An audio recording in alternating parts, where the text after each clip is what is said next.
Hello, girl. Hello, love. Come and have a drink with the boys in the pub. Get lit. Get touched with the biscuit crunch. Island is fun when I pull that plug. Yeah, it's internet P. My connection's plush and I'm feeling lush. Make a lady blush when I lift that clutch. And I feed them chicks like a baby duck. Bruck a brick down and dish that. Grab dough, back in a mo like shisluck. Giss that money in a bag and split that. Whip back round in a stolen motor. This deagle comes with a kickback. Knick-knack paddy whack. Bird with a big back. Throw that bone. Got chrome in a rucksack. Stepped on the Birkenstocks and he got knocked over. Rip TH car doors off. Toot that horn. With the windows down while I shout and scream. Build like a Volvo Escort. Bulk my mass. With a bowl of grains and beans. Humble price for the rocks and powders. Wrapped up tight in my Nike trousers. Windmill fist to another man's face. And you won't wake up for the next 6 hours. Shuriken stars and a blowgun dart.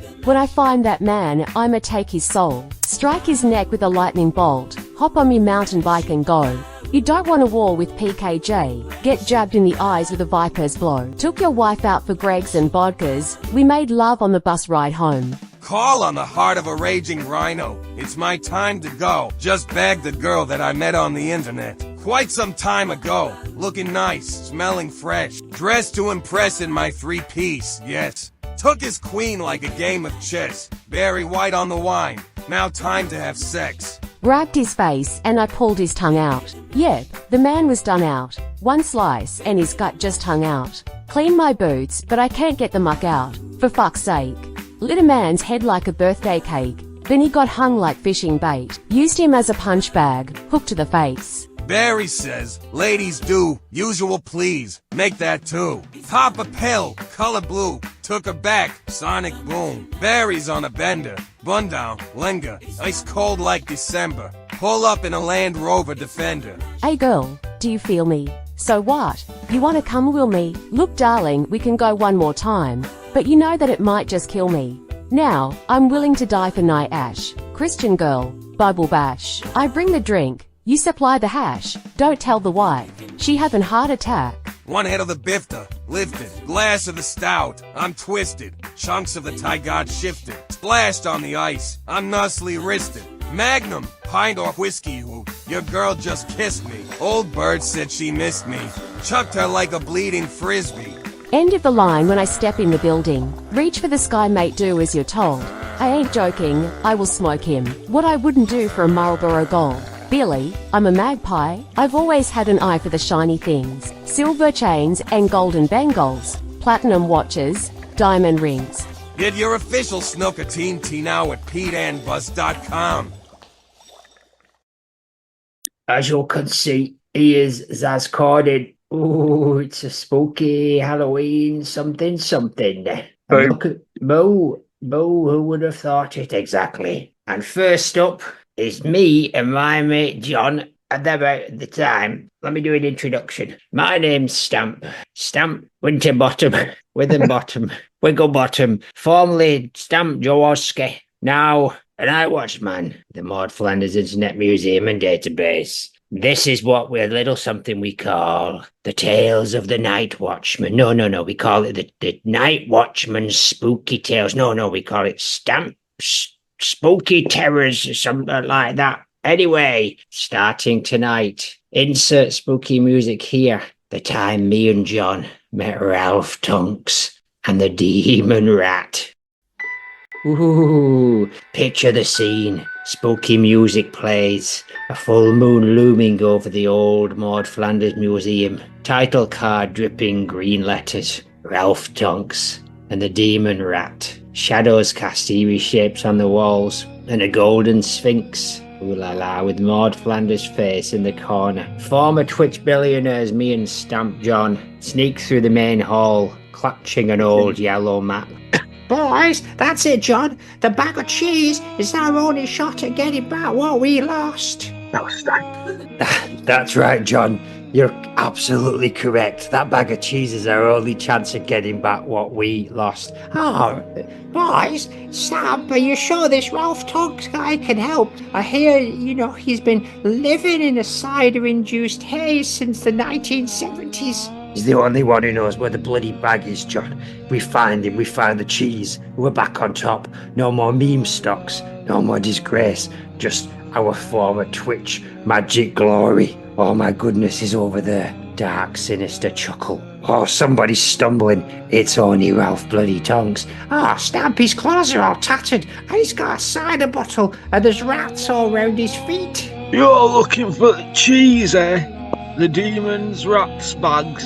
It's more than just cheese, lads. It's power, but it comes with a price. I don't like this stamp, boys. Why is it always cheese, boys? Why can't it be something normal? I don't know, like gold or Bitcoin or Ethercoin or Dogecoin. We'll pay whatever it takes, Ralph. Just tell us where to find it.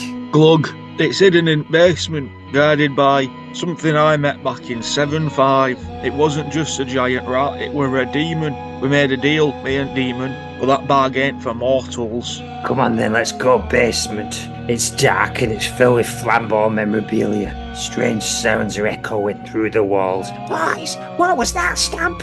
Oh my goodness, it's a colossal figure. A towering rat with glowing red eyes covered in ancient runes. Oh my goodness, it's sniffing the air. But, Frat Stamp, I think it sensed there were intruders. Who dares disturb my domain, seeking the bag of cheese? I told you, boys, it comes with a price. Demon rat don't share. We don't want for sure either, Ralph. We want for win. That cheese is our ticket to glory. And we'll fight this bloody rat to the death if we have to. Oh my goodness. Give me my lamball bat. I can swing it with surprising precision. Oh, Stamp, you've hit it. You've sent sparks flying. Boys, scrambled. Ralph, come on, help him do something. You're better deal with this effing rat, right? Help us. The cheese, the deal. Break the curse and it's yours. Oh, there's a bag on a rickety pedestal, and the bag of cheese is behind it. That's right, John. Twat him with that bat, hit him in knackers, and I'll grab the bag. But by the power of Springfield cider, I banish them. Oh, squeak. Oh no, I've dissolved into a cloud of dust. You win again, Stamp. We did it, boys, we did it. Statistic of the day, 1 bag of cheese to us.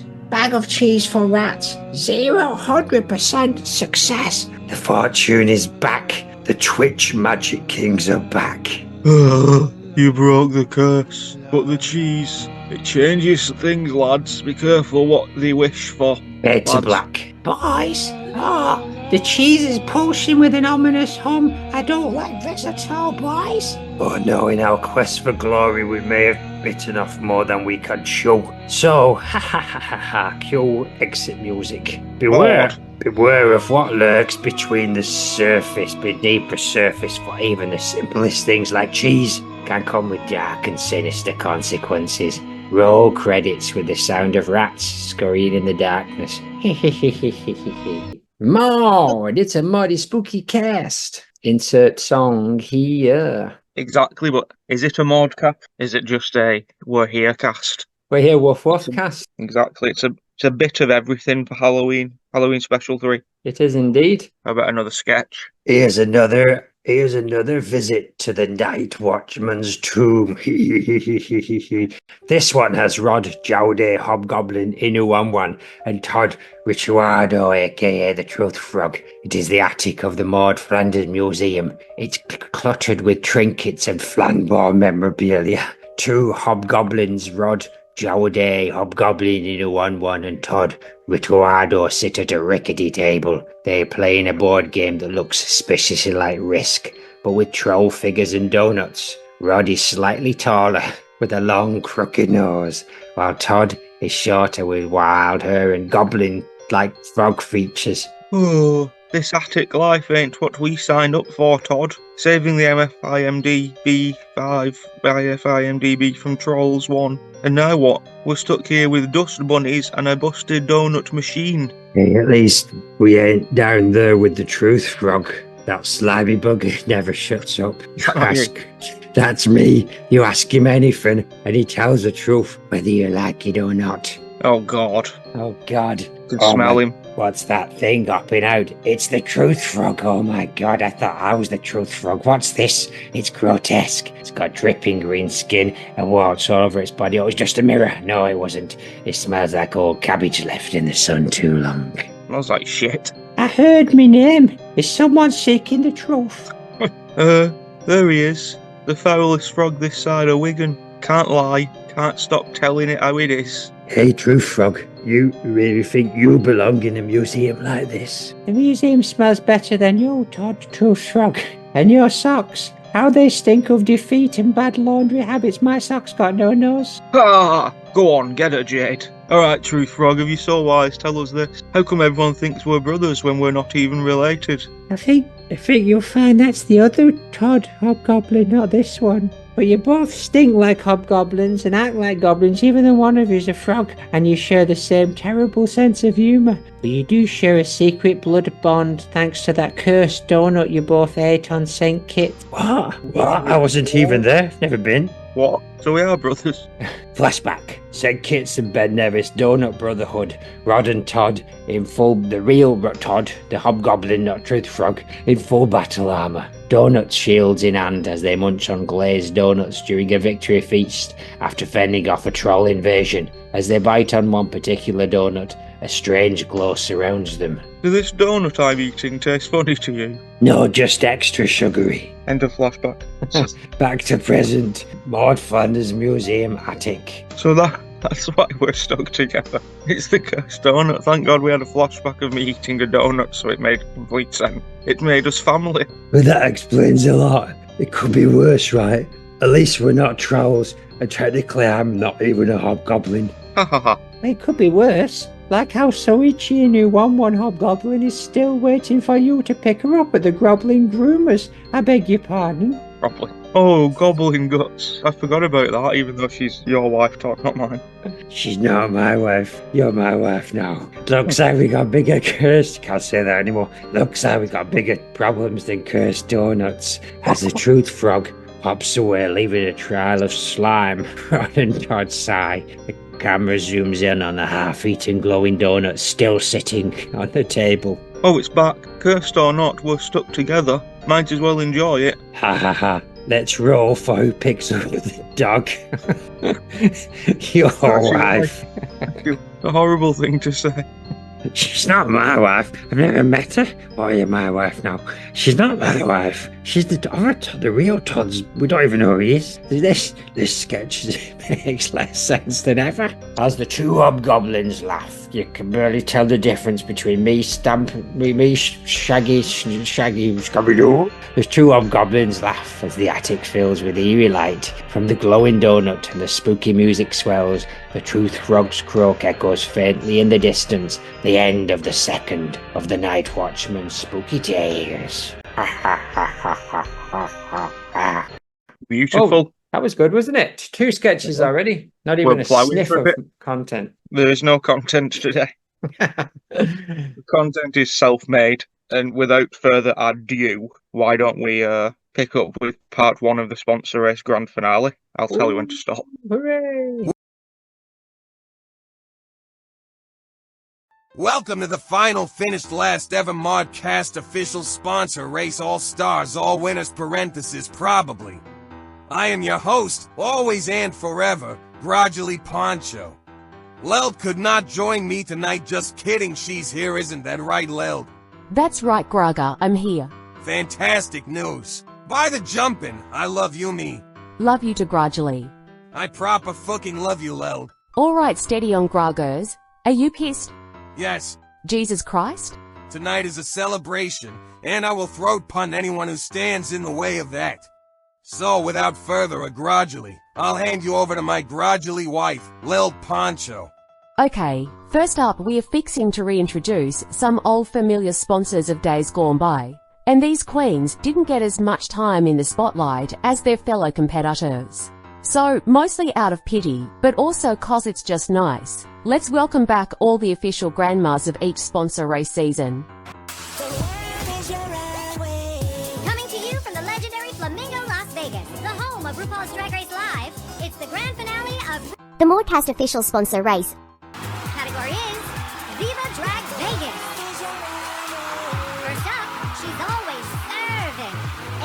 Ross Kemp. Up next, from Puerto Rico to the world, it's Xavier Roberts. the snack is back, y'all. It's Zhu Jiping. she's a star, baby. It's Anton Weijabo. she's a hooka burning love. Mara Chaffee. She owns 51% of this company. It's Alvar Hansel. she talks the talk and walks the walk. It's Maude. cause it do take curves. Give it up for Bibi Zahara Benet. Hello, Liz. She is looking good and feeling Carlton Fresh Prince. a Southern Belle from the ATL. Misty Knight. Something in the milk ain't clean. It's Garfield Arbuckle. get ready. Here comes Clipart ABS. always serving royalty. Doug Macmillan. She ain't no big pill. She's a Clint Boone. she ain't no big pill. She's a Quickie the Nestle Bunny. she ain't no big pill. She's a Jillian I Am Your Grand.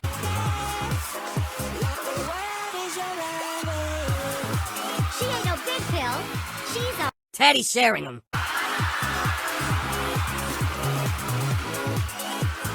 And now, while we're on a roll, let's welcome back the 13 sponsors that made this whole shenanigan possible. The sponsors of Sponsor Race 1. What a night. What a wacky, heartfelt night. stalking us from Brooklyn. It's 124 or Rolling Eyes Girl. from San Francisco, the anime zing. The Long Lady of S.H.I.E.L.D. From New York City, Le Magnifique. I Am Your Grandma. From her backyard in Ackworth, Georgia. Eunice Xenakis. From Maine, the queen of New York City. It's Vivacious. from her kitchen in Hell's Kitchen, the simply incredible. Cindy. From her hometown of KCMO, the wonderful. Scott Walker. R.I.P. She's blessed and highly favored from Ramseur, North Carolina. Francis Potter. From New York City, she's got personality. Jacques Derrida. From Springfield, Missouri, she's got us all screaming. Cerberus. The Aardvark. From Los Angeles, good morning, campers. It's Jenny the Vixen Ryan. and from Milwaukee, the essence of beauty. Fu Xing Yu. Now before we move on to these final flan balls for the crown and whatever, let's have a quick last-ditch attempt to get to know our top 5 sponsors better with these quick fire fact files. First up, Onion. Favorite book. The Jungle Book by Rudyard Kipling. Favorite corporation. Lego. Favorite Simpsons character. Hans Moleman for his constant bad luck, distinctive squeaky voice, and underdog charm. Favorite hymn. All things bright and beautiful. Favorite psalm. Psalm 100 to 24:25. How many are your works, Lord? In wisdom you made them all. The earth is full of your creatures. There is the sea, vast and spacious, teeming with creatures beyond number, living things both large and small, you cheeky bastard. Favorite Maude moment. Marge versus the monorail, where Maude cheerfully says, I think we should use the money to fix Main Street, only to have her suggestion immediately shot down by the crowd's excitement for the monorail. Here's why. Maude is calmly trying to be reasonable, while the crowd and everything around her descends into chaos and excitement. Onion loves this contrasts Maude's straight-laced suggestion versus the ridiculous decision to build a monorail. A parrot like I, Onion would probably find joy in squawking something as responsible as we should fix Main Street, in Maude's voice, knowing full, well, they're about to cause some mayhem of my own. Next, let's check in with Rodney MacLeod. Favorite book. Zen and the Art of Motorcycle Maintenance by Robert M. Persig. Favorite corporation. The Mondragon Company from Spain. Favorite Simpsons character. Llewellyn Sinclair for his passion for reinvention, eccentric leadership, and underappreciated genius. Favorite hymn. Here I am, Lord. Favorite psalm. Let the wise hear and increase in learning, and the one who understands re-educate guidance to the moon. Favorite Maude moment. Itchy and Scratchy and Marge. Maude's passionate stand against the corrupting influence of popular culture mirrors Rodney's likely crusade to fight the conventional, damaging systems of education. Maude's protest reflects an attempt to reinvent the community's values, aligning with Rodney's own mission to redefine and reinvent how education is done. He'd appreciate her effort to challenge the status quo, even if it's in a more conservative, moralistic way.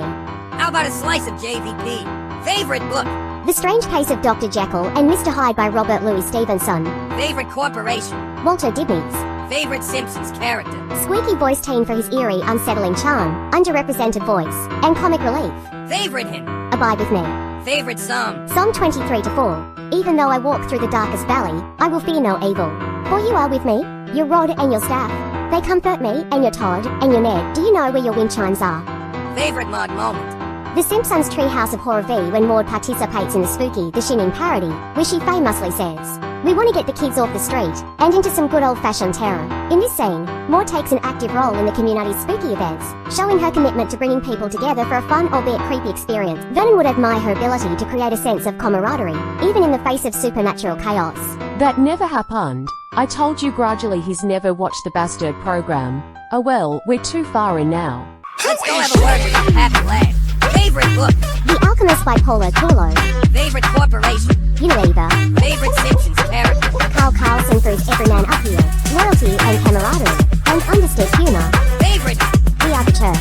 Favorite song? Philip Hopkins to 2 3 4. Do nothing out of selfish ambition or vain conceit. Rather, in humility value others above yourselves, not looking to your own interests, but each of you to the interest of the others. Favorite Maude moment? The Twisted World of Marge Simpson Season 8 for several reasons. In this episode, Maude is supportive of Marge as she ventures into the business world by starting her own pretzel franchise. Rob would admire Maude's empowerment of her friend, reflecting the importance of supporting women in leadership and entrepreneurship. And lastly, she didn't become a bit of a crock slater, she became a total slag. Favorite book? Pride and Prejudice by Jane Austen. Favorite corporation? Boohoo. Favorite Simpsons character? Tina Ballerina for her feminine empowerment, strong personality and drama and flair. Favorite? I will trust in you. Favorite song? But those who hope in the Lord will renew their strength. They will soar on wings like flags. They will run and not grow weary. They will walk and not be total slaves. Favorite Maude moment? Alone Again Not Too Diddley aka The Death of Maude Flanders, if you didn't know that by now. The episode explores fears of loss and the impact of a loved one's absence, which resonates with Cott's own experiences of hardship and loss in EastEnders. This scene showcases how a community rallies around its members in times of grief, paralleling the support systems found in Albert Square. But she almost picked the devil Maude one where Maude didn't become a bit of a slag, etc., etc. You ain't my mother, yes I am. Forgot to do these ones properly, so here's another quick fire personality blast before the final one, so here you go in the same order. Favorite spooky movie? I'm in the Birds, Rodney, the faculty, JVP, the others, Happy Boy, the menu, and Slaggy, Pick Harry, to the moon. Favorite villain? I'm in the Army, Rodney, Professor Umbridge, Harry, Plot Club, JVP, Dracula, from Dracula's Happy Boy, Von Scooby, from Pop Hard and Slaggy, and he chose Dean Butcher from EastEnders, aka Killer of Barry Black. Favorite track from Clubland Classics? Onion set you free by a trance. Rodney every time we touch White Moscata. JVP Children by Robin Miles. Pappy Pretty Green Eyes by Ultra Beat and Slaggy Catherine Castles in the Sky by Eve Van Dahl. And last question, favorite cold open? Onion picks Alexis Wildcard Davis and Babby Bigfoot. Rodders goes for the Roswell. JVP goes for the ones who think of them. Napster goes for the all the way eliminated on hot sauce. And Pot Slater, who is very much still a slag, chooses the 1880s turn peak stuff. Alright, that's enough of that now. To the moon. Please rejoin us in part 2 of this epic finale extravaganza, where our top 5 will participate in one final maxi challenge, before being narrowed down to the top to all-stars or winners sponsors of the season, and many more exciting shenanigans, Shabe Lagoo. Right Gragos, we've got half an hour between shows, whack out that poncho and get us a G&T. I forgot to turn the music down. It certainly did, but I still think that's all fine and good. So that's really you came for the sketches. You stay for the sponsor race finale. Indeed, a show is a chatbot, artbot, songbot, Nathanbot collab. What extravaganza! Exactly. But anyway, Stam, you got any more sketches for us? You better bloody believe it. Welcome back to what we're currently calling Stamp's Graveyard Tales. And I mean a midnight haunting with stamp and pipes. No, I mean the Watchman's Warnings. No, I mean Stamp's Lantern of Fear. Yeah, that one. Stamp's Lantern of Fear is what it's called now. This next sketch is Rod, Jowdy, Hobgoblin, Who 1 and Todd, Rituardo, Truth Frog. They are in the Flanders living room for some reason. Don't ask too many questions. It's a Halloween special. The room is decked out for Halloween, but something is deeply wrong. The unusual warmth of the Flanders home is consumed by an eerie, malevolent energy. Crooked crucifixes struggle to maintain their sense of holiness on the walls as jack-o'-lanterns flicker with unnerving, twisted grins. Outside, the winds howl, battering Maude's wind chimes that clatter together in a haunting, discordant symphony. The room feels like a trap waiting to spring. Weird. Standing in the middle of the unsettling space are Rod, Jaude, Hobgoblin, in one, and Todd. Into our door, Truth Frog, their once innocent costumes corrupted by dark magic like on the Agatha show, making them nightmarish versions of themselves. Nightmarish bitches. Greetings, little mortals. Welcome to your doom. He cackles, deep and inhuman, sending a group of children into a frenzy of muffled screams. Illegitimate. Go on, cackle. The wind intensifies outside the house. Knock, knock, knock. Children knock at the door. They came for a party, but now they realize something is horribly wrong. The children are dressed in Halloween costumes. The flickering light from the jack-o'-lanterns cast eerie shadows across their faces, but they're too scared to move. Oh, hello. I'm Truth Frog. Children, can't lie. I was once cheerful, but now my costume's rotted into a sickly green colour, and my grin is stretched grotesquely wide. I'm the harbinger of darkness. Harbinger. The bringer of chaos. Tonight we feast on your fear. Children, I know it sounds a bit creepy, but it's not as bad as it sounds. Yeah, that's okay. Yeah, my slimy green tongue's coming at yeah, kids. It's best to run away now if you can. Actually, Silence. Your pitiful cries are music to our ears. Embrace the darkness. Embrace your inevitable demise, kids. oh, the room was plunged into total darkness. The sounds of wind chimes becoming louder. Only Rod's glowing red eyes and Todd's manic twisted grin cutting through the blackness. The children's panicked breaths and whimpers echo faintly. Now the real fun begins. Now, when I say children, obviously there are neighbours dressed as children. They're obviously grown-ups in this sketch.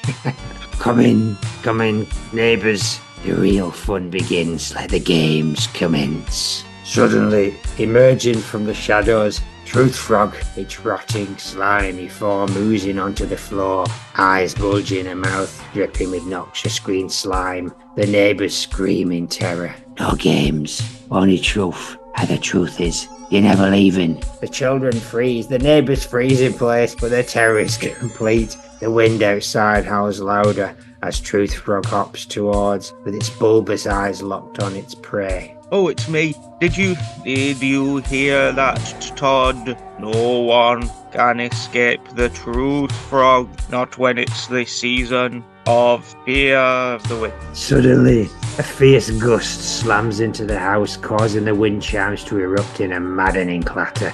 The atmosphere becomes full on nightmare, the air thick with terror as the neighbours cower in suffocating darkness. Oh, this is too delicious. The fear tastes delicious, like cream corn. It sings to me. Embrace the end, neighbours dressed as children, for there is no light left for you. The neighbours' terrified gasps fade as the scene plunge into darkness. Rod and Todd's glowing eyes and grotesque form looms in the darkness, and the ominous croaking of the Truth Frog lingers on the final note. The audience is left in chilled silence, the horror of what awaits the neighbours fully imagined, but never revealed. My goodness, that was a bit dark, wasn't it? That was super dark. It was super dark, wasn't it? It is Halloween. It is Halloween, right? Last episode wasn't that dark, but this one is. Anyway, we got some sponsors. Sponsor first, spiders. Tired of swiping left on dating apps? Want to spice up your love life with a touch of danger? Meet the Joragamo, the enchanting binding bride of Japanese folklore. This captivating spider can transform into a stunning woman, luring young men to her cozy little lair in the woods. It's like Airbnb, but with a much stickier situation. Oops. Once you're under her spell, You'll find yourself tangled in romance, literally. But be careful, behind her beauty lies a chilling truth. She'll bind you up and devour you before dessert. It's a dinner date that's to die for. Just imagine the conversation starters.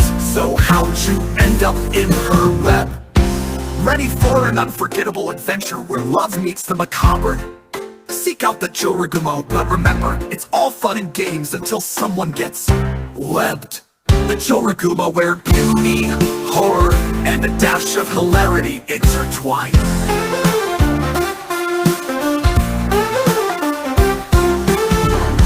Beautiful. Have you got a sponsor yourself? I was waiting for more. Yes, I do have a sponsor myself. Beautiful. Sponsor, PKJ from the Northern Boys. I took your wife out for Greg's and vodka. We made love on the bus ride home. Sponsor, Baba Yaga. Oh, welcome, my dear wanderer. You found your way into my enchanted woods. I'm Baba Yaga, the witch of this wild forest, purveyor of the finest magical lumber, and your go-to gal for all things.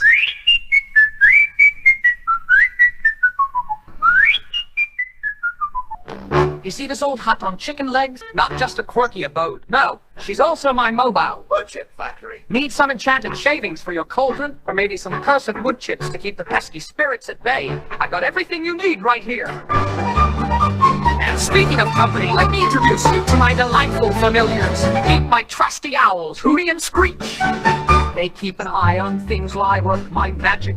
Just don't ask them for directions. They're notoriously bad with maps. Every piece of wood and every fund's but a hint of magic. You might even find a little curse hidden in the shavings. Keeps the neighbors from borrowing your tools, and maybe turns a few into frogs. Just remember, I don't do refunds, but if you're not happy with your wood chips, I can always turn you into a frog.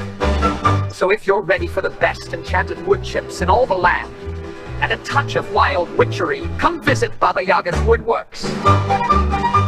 If you can find me, that is, my hut likes to wander, especially when it's in the mood for a snack.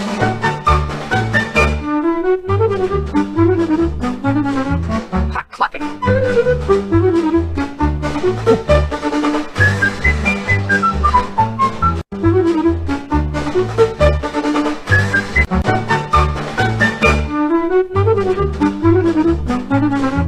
Hot clucking.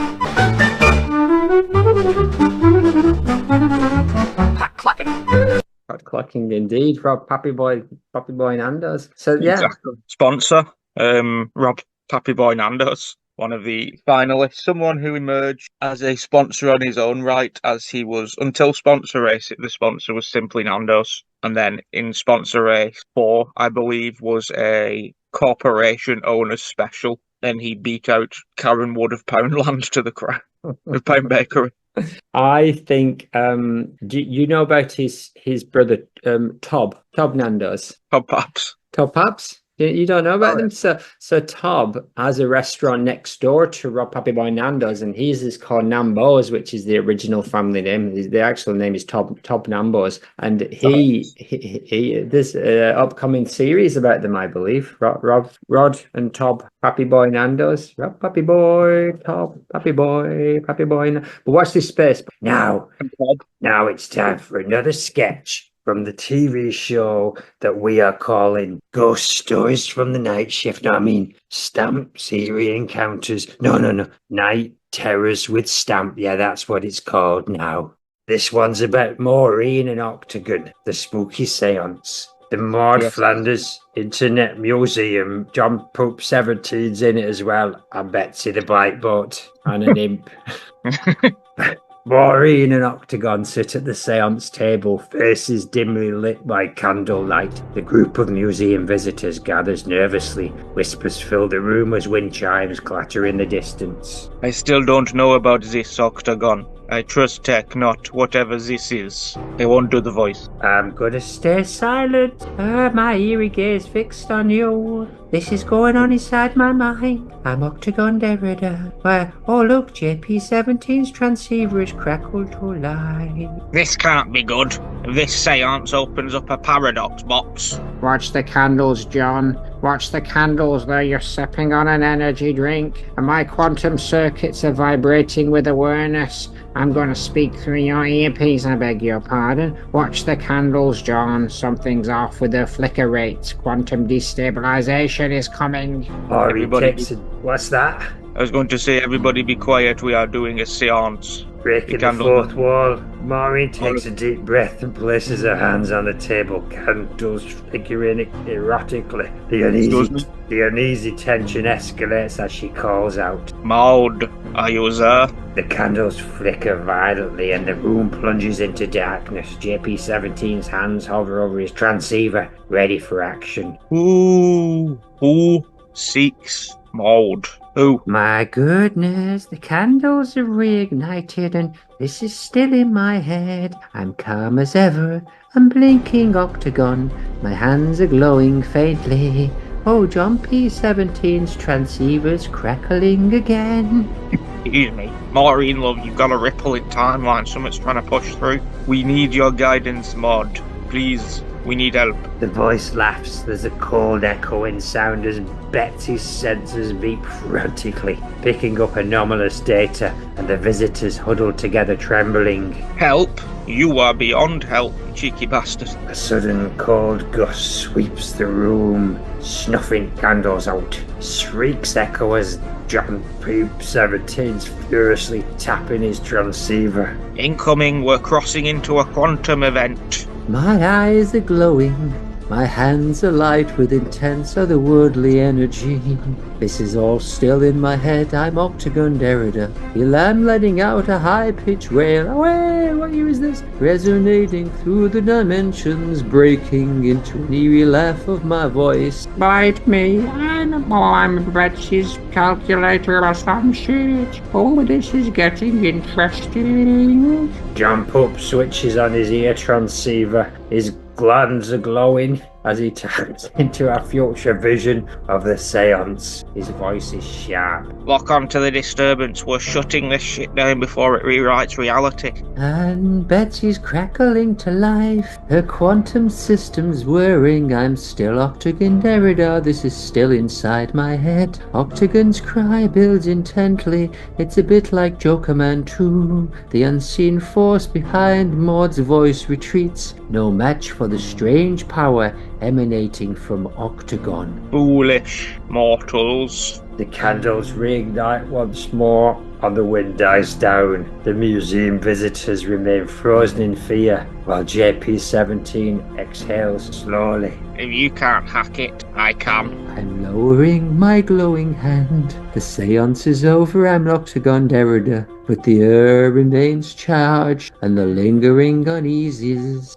What are you? Are you talking to me? Yes, my baby Octagon. I'm merely staring at you, the mystery of my power left unsolved. Next time, John, let's stick to basic hacking, okay? But What a satisfying ending to the third or fourth sketch.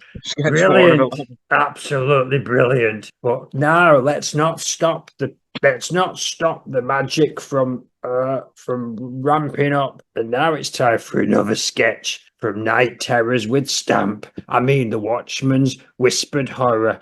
I mean Stamp's spine jingling. Chronicles. Yeah, that's what it's called. This one's about Alexis Wildcard David. And the big baby Bigfoot. Susan Mop's in it as well. The scene opens on a misty forest, lit by a blood-red moon. The air is filled with the eerie howls of distant wolves, and every tree creaks as though it's whispering. Alexis Wildcard David is asleep in a nest of leaves and branches. Baby Bigfoot, fuzzy, adorable and conflicted, stirs recklessly.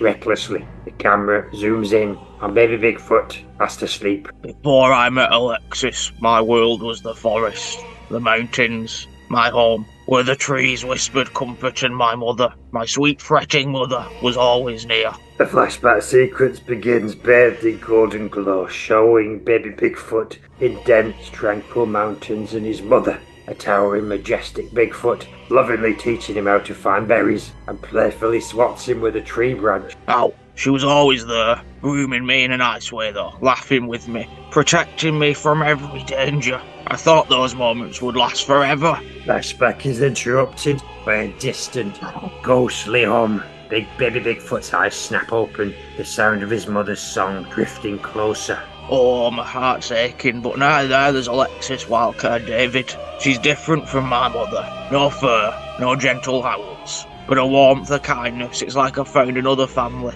She taught me how to drink soda from a can and showed me the strange, loud world of humans in Flatbridge. I've got a feeling we might have done this sketch before, but anyway, we'll just keep going. Baby Bigfoot glances at Alexis, who shifts in her sleep. He feels an overwhelming wave of affection for her, but not mucky.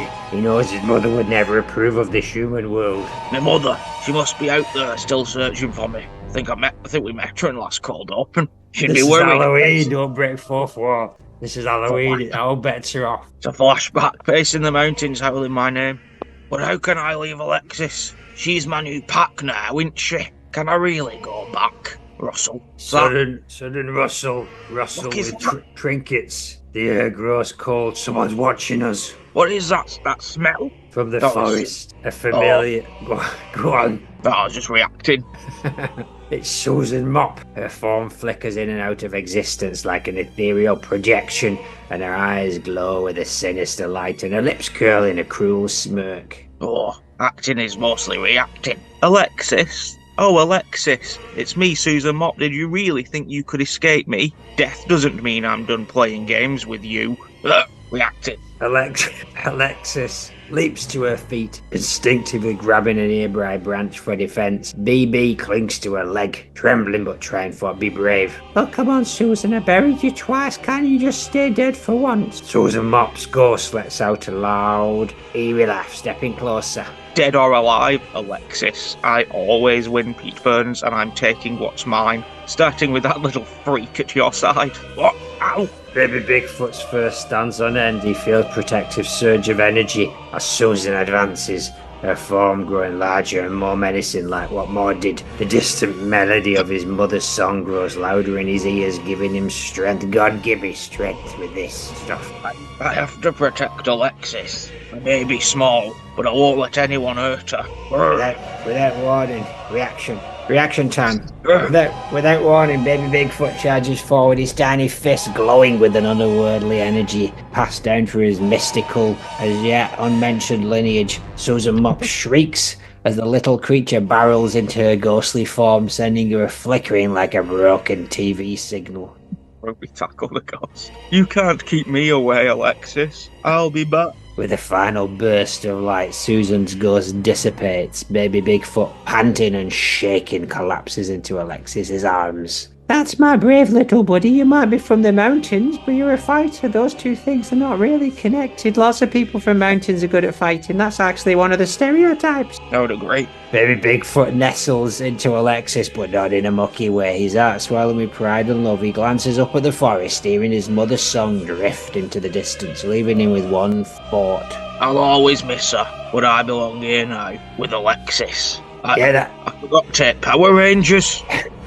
Oh, bloody hell. Reaction time. Shit. As the blood blue moon sets, Alexis and Baby Bigfoot continue their journey together. Essentially the same sketch, but with a little bit of spookiness thrown in. Brilliant. Like that episode of The Fall Guy. We've already done that.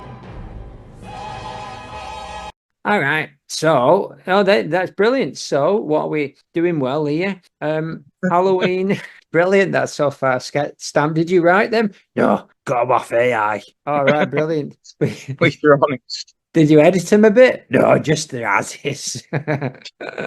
Did you at least think of the ideas? No, got it off that notebot. All right. Okay. Did you read them first? Don't need read them. They're going to be great if they're from Chatbot. How about we So do a Halloween tier list, aka content? How's this let's do work? it. How's this work? This is a spooky Halloween tier list. Did I send you the tier list? I will Yeah, send now. no, you did. You did. I got it. I got it here, Good. lad. Well, we're just going to blitz through a list of characters that have appeared across the course of the Mordcast. Are we The doing the spooky proper? ones. Are we doing the proper kind of tier thing or not? We're not, right? 'Cause audio. I will just put pictures in, as I All did right. with the prior one. We've got A to E. We're Okay. basing this off spookiness or scariness or potential for Halloween evil, not necessarily. This isn't a list of favourites. Let's make that damn clear. It's not a total list. Not a No. bit of a list.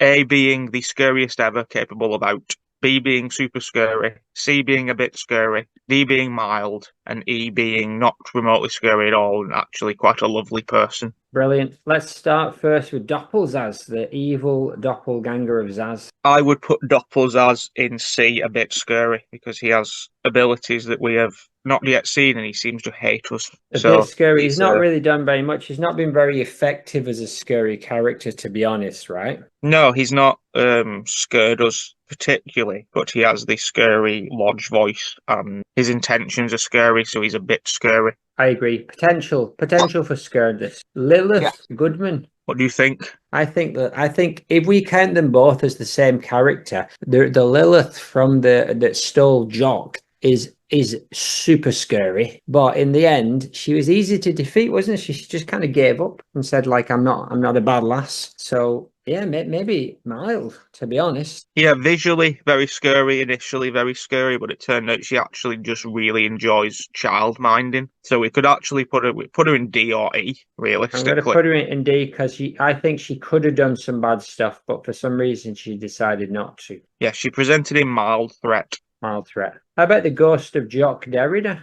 E, I would have to put him in E. He's not been scary to us at all. He has only ever provided us with quotes. He is simply a Halloween character because of his ghostness, even though I don't think he was ever a ghost. No, he was. He came back from the dead. Oh, yes, and then he worked his way back to life, didn't he?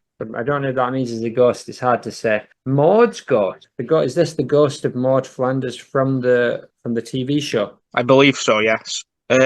Let's go for B, super scary, because if it was real life, it would be super scary. And she is not there to F about, is she? No, I think she's there to be scary and tell scary stories. But she's not there to murder or anything, so I wouldn't put her in A. She's when she comes back in The Simpsons Halloween as a really scary, like proper scary monster. Yeah, that's scary. That's proper scary. That's probably one of the scariest things I've ever seen in The Simpsons. Yeah, I would agree. It's intentionally scary as well. It's not really played for laughs. I'm moving her up. Moving up to A. Deal. How about Rod and Todd Hobgoblin? Let's do them both together, but you might want to put them in different levels. They're probably not, because they've never done anything to suggest that they're different characters in any way. No, I would agree. I'd put them in maybe C, a bit scary, because they have always been lovely to us, but they have that sort of secret underworld life going on that we don't really know about, like the shoe factory, and pretty sure they eat cats. Like Alf. Yeah, just like Alf. In pog but form. Scarier. But a bit scary. I think a bit scary, but yeah, I actually might argue for them being mild, because I think they're a bit pathetic, really, as hobgoblins, to be honest. They look scary, but no, I'll keep them in a bit scary, you're right, but they've never done anything particularly scary. The Tonks rats, I guess some version of Ralph Tonks where he turns into a giant rat. Yeah, I don't think this has ever happened yet. But the image itself is quite scary, of the rat bursting out of the man's back like a reverse facehugger alien situation. If that was the situation itself, I'd put him in B. If we're dealing with a second humanoid rat creature, this one might be evil. Oh, Weight Watcher Rat Man didn't even get into it because he's not scary, even though he is a giant rat. Sorry, I apologise. Our third humanoid rat creature. What was the second one then? You'll see him. You'll see him, and then you'll be stunned you forgot him. Oh, Jeff, right? Yes. Yeah. Granny Boutteeth, she's not appeared much, but from the backstory, I know Granny Boutteeth, she drags kids into kind of like lakes and stuff. Yeah, banger in air. She's very scary, and all the imagery of Granny Boutteeth has also been super scary.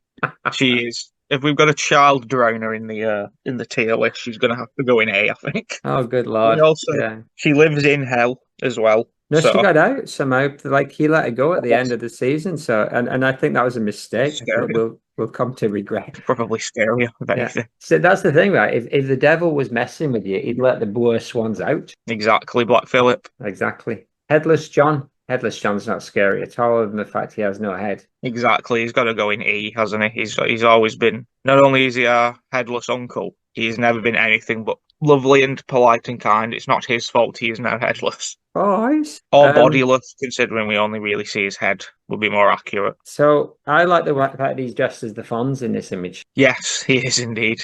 His original sort of costume. So now we've got Cerebus, the three-headed aardvark, who's also probably an architect and has been a sponsor from day one. And really, he guided the gate to hell, but he did it in a very ineffectual way that didn't really cause us any merely an inconvenience. No, he's not been. I put him in mild because he's probably scary to some people. Because he's got three heads? Yes, and probably women who he hates. But I didn't write the comics. He only ever served really as a guardian of a portal that he actually just led us through because we asked relatively nicely, I think. So yeah, I don't think he's super scary. All right, how about mucked about with animals? And I'm throwing 80s bad lads into this because they didn't seem to get their own thing. So mucked about with animals and 80s bad lads. Probably super scary. If you were to look at them all each individually, they're all horrific sort of mutant animal hybrids. Yeah. Possibly even A. They're second tier though. They're henchmen, right? So they're not capable of anything other than just like violent aggression. So they're kind of like they're monsters, but they don't have that next level evilness. Yeah, they're our Marvel CGI army, basically, aren't they? Exactly. One of the best images. This is one of the best images by far. Enemy of Wigan. So this is the rapper, mediocre rapper. What's his name? Example. Oh yeah, is that who it's supposed to be? I think I just read Enemy of Wigan. Or is it the lad who fights against Barry Wigan in the Wigan tree? I believe that's who it is. Okay. I would put him in mild because he's just a human man, but that's not to say that human men aren't capable of scary things. And imagine if you met him in a pub when he was smashed and he was, he wanted to fight you, you'd probably be quite scared. He can't go to A, but he kind of looks capable of out. But he's not really capable of that, is he? I'm going to put him in a bit scary when I move him up because he's the kind of chap that on the wrong side of a couple of pies and pints, yeah, he might not be good for you. I agree, and also fear of the unknown. We don't really know anything about Enemy of Wigan, so we don't know what he's capable of, and that is scary itself. He's probably a nice lad, actually. He could be great. Yeah. How about an owl? Just an owl. This is the owl that used to be human, I believe, who has appeared in Turn Peaks. Again, probably E. The owl I think the only time we've ever encountered the owl in the world of the Maude was in a Lady John Hamm Cold Open, where he just provided them help and a map. He's been helpful. I mean, he's more slightly unnerving the fact that he used to be a human and he can talk, but maybe he's lying. Maybe he never used to be human. But here's our second bird that used to be a human. This is Raven Ham Raven. Yes, this is just Ham's raven that we've maybe seen once. Maybe you just let it go. Ravens can't live under the sea, though, so no. Makes some kind of sense. Actually, Lord Arthur Farquhar used to teach ravens to swim underwater. I see. Throughout the street greebling.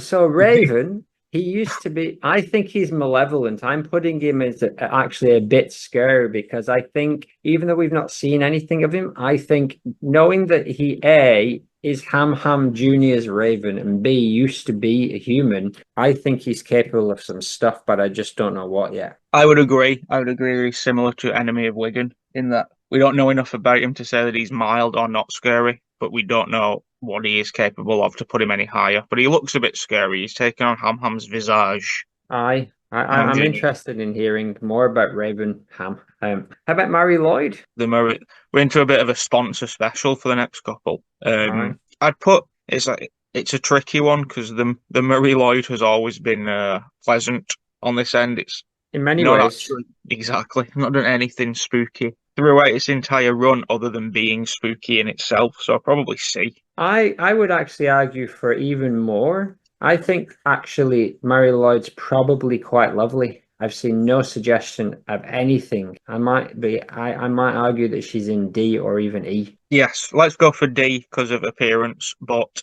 I would also agree that the Murray Lloyd, even in tradition, doesn't do anything spooky like the other kind of traditional villain No. or traditional creatures. And we have an So- as yet unmade spin-off in which she runs a MFIMDB on some kind of Caribbean island with La Befana, I believe. Sure, there's plenty about where Murray Lloyd is up to coming later. Smoke Monster. Smoke Monster from Lost. Yeah. B or A, super scary. Just I a big don't- black cloud of smoke. So, If you- were they giving two spoilers away of Lost? Too many spoilers. Do we ever find out, like, if there's a malevolence in the black cloud? Yeah, it is. Without giving too many spoilers away, a human, a former human turned kind of inexplicable black smoke. It seems to have absorbed sort of the emotions of like negativity and suffering, I think it's etc. way up there. I think it might, yeah. So I'll keep it B, but I think it's on the borderline of A, the Smoke Monster. Yeah, I would also argue for it to go into A because it is absolutely capable of anything, All right, mostly let's go in. manipulation, and it's not even like a non-corporeal sort of thing. If it wants to use its smoke talons to pick you up and smash you around and kill you like Mr. Echo spoilers, it will. Oh my goodness. All right. And it Well, can also turn into any dead person and any animal. So we'll save that for the inevitable Lost cast that comes after the Turn Peaks cast. Yes. Cast the King in Yellow. yes, very, very scary, but once Very. again, never done anything within the world of our podcast to be scary to us. He's simply a sponsor race winner. Does that mean But he is- gets knocked down a peg or two? Because to us, he's actually not even scary at all, like mild, super nice. But we all know that he's actually totally capable of sending you absolutely bonkers mad. Yeah, I think the Hasta that was involved in sponsor race was a toned down professional version of Hasta because he had a goal to complete. So All right. it's possible. I would leave him in A or possibly B because it doesn't mean that we're not scared of him. It just means that he reserved his abilities to gain something that he specifically wanted. I'm downgrading him. No, I'm keeping him in A because he's super scary. He can do anything he wants. Agreed. J. Vernon Pentecost sent Helen to Um, prison, didn't he? He did. I would argue that he is quite scary, depending on the form. Seems that JVP has two forms. He has the white haired, white suit Simpsons form and the shadowy Victorian spooky form. Arguably, that one, I would say that one would be a B or a C because he's always been around the eeriness as well, hasn't he? He's always been a spooky radio host, like providing spookiness. I would like to push back against this because Vernon has done absolutely nothing to suggest that he's scary in any way at all, other than looking spooky. The radio, the 10 Peaks at 7:06. Do you know where your wind chimes are? Kind of radio show is fairly spooky. All right, I'll give you a C. I'll put him in Yes. C. Let's go for C. A bit scary to you. A bit scary. Not scary to me though. Brace. La Befana. La Befana. Da, da, da, da, di, di, di, di, di, di, di, di. E. It's been lovely, hasn't she, La Befana? Bafana has done nothing at all ever within our cast or the real world. She's just Italian Christmas witch Santa. If she wasn't a witch, she wouldn't have made this list at all. No. IWTC. Baby Bigfoot. C above, same situation. Couldn't be cuter, couldn't be lovelier. As we've just seen, he's just a tiny baby Bigfoot who is protecting his foster mother, Alexis. Huh. So there isn't even a bad word cannot be said about baby Bigfoot. This is a delightful group here of Jock, Stat, Owl, Befana, and Baby Bigfoot, aka Bob. Yes, can't wait for the cold. La Cagagna, the Yeah, shitting man. Chatbot would not go near El Cagagna. Again, probably E. We've never met him. He's only ever been a sponsor, and all he really does is shit. There's nothing to suggest anything he does is evil. He's mischievous and probably irritating, but not scary or evil. Is he shitting just because He wants to. he's squatting and defecating? The figure is the system, a symbol of fertility, humility, equality, and subverting seriousness. But in world, why is he doing it? He's a peasant who's going about his business in the countryside, and then he continues at everyday life that continues even during the monumental events like the birth of Jesus. His act of defecating may seem out of place in the context of the nativity. I didn't realise the Spanish Bible had cold opens. Oh, El Cagagna. But yes, not scary at all. But I would like to find out far more about the shitting man. The Dalby Spook. Come on, here's about the Dalby Spook. The Dalby Spook, again, has made a Halloween sponsor list, but I think it's quite scary. I didn't know, I'll admit that I forgot what a mongoose was, and I was thinking of a moose until I looked it up. So it got significantly less scary when I saw the pictures of the Dalby Spook. And if he had been scarier, I imagine he would have been definitively one of these sponsor race all winners. If he had a more threat, if he wasn't a mongoose, because I think the name the Dalby Spook is very spooky. Oh yeah, but also the sharp teeth in the pictures here reminds me of kind of like, is there what's the one in The Simpsons where I call him Spanky or something, and he's kind of like, there's a series of like possums. Yeah, possums who attack Homer, right? Rip his face off. I call the big one Bitey. That's the one. That's scary, and I'm putting him in the bit scary for that reason. I agree. I'd even go further and put him into B, because as a mongoose, he is scary. It's just that he could have been extremely scary had he been a big looming figure like a moose. I'm vetoing him, keeping him a bit scary until he steps up and does something really bad. Boggarts. Deal.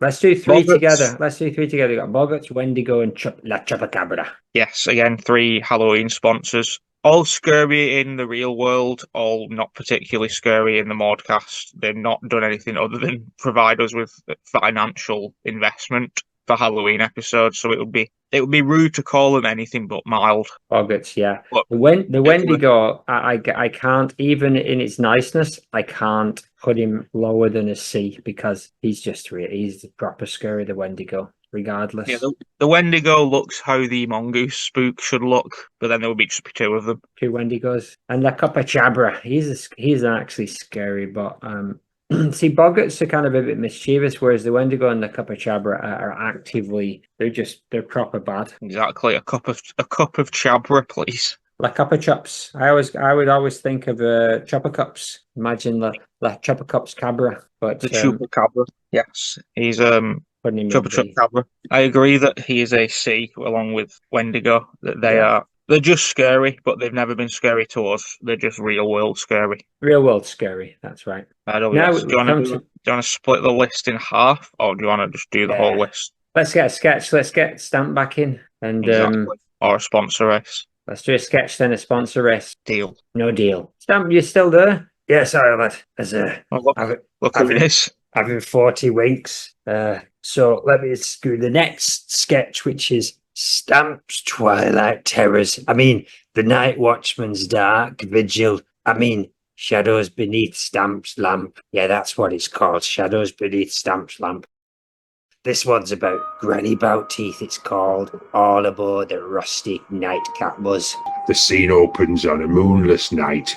The rusty nightcap buzz looming like a beast of metal and decay. Mr. Thousand stands at the bus stop. You haven't seen him for a while. You didn't expect him, do you? Shivering, ink cold. The buzz approaches with a screech. Distant howls. The door creaks open, revealing Granny Bowteeth, a hunched old woman with wild grey hair and a toothy grin, her eyes gleaming under brim of a moth-eaten hat. Ha ha ha ha ha. Hop on, dearie. Ain't nobody else taking the ride tonight but you and the darkness, not the band. Ah. All right. I'll just reluctantly step aboard, glancing nervously around. Oh, my goodness, there's lizards.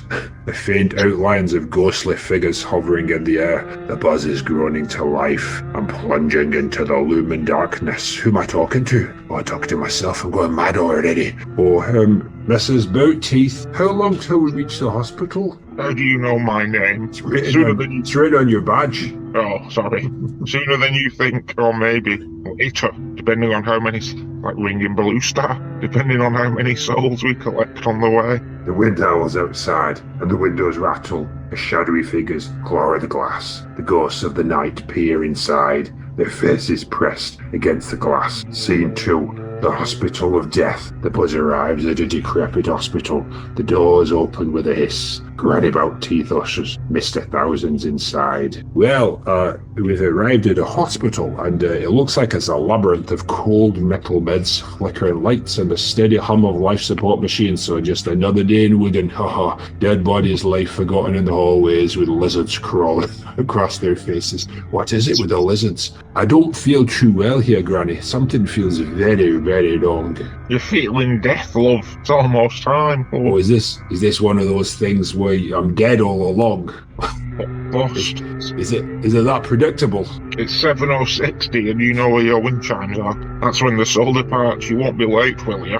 Oh God, I've died. My watch is beeping as it turns 7:06. Time of death, 7:06. Another one for the collection. Toss him up floor, give him to the lizards. Scene 3. Halloween night at the Maude Flanders Internet Museum. Cut to Halloween night, a group of children dressed in costumes standing out. They might be neighbours, I'm not sure. Neighbours or children, their red eyes glowing in the darkened windows and low demonic moos from the inside. I don't think we should go in there, Nathan. Are you kidding? This place is legendary. Knock on door. Trick or treat. How about a ride instead? A one-way ticket to What the do you underworld.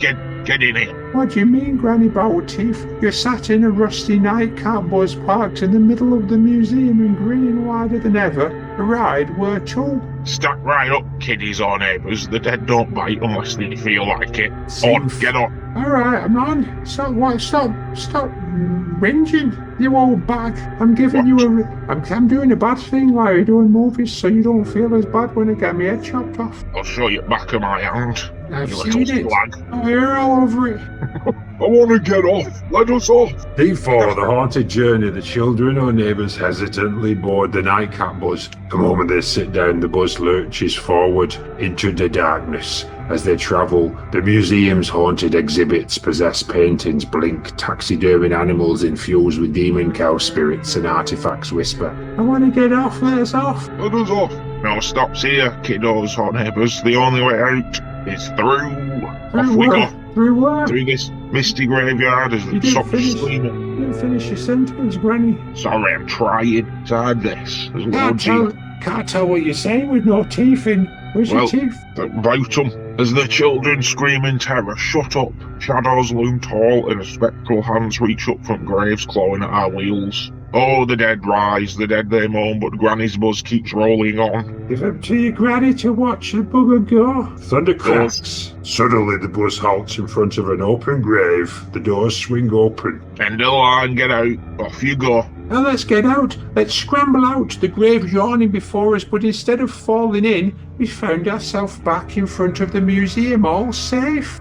What just happened? Just a little Halloween ride, my dearies. Same time next year. Don't forget to tip your driver while you still can. I'm not proper gonna kill you, am I? Well, you I'm killed not. me. Oh my good granny, why'd you killed me for no good reason? And then you let the kiddies off. I don't even know who you are. Oh, Mr. Thousands. Oh, you've forgotten me already. The end. Yeah, you can't tell who you are with all them lizards on your face.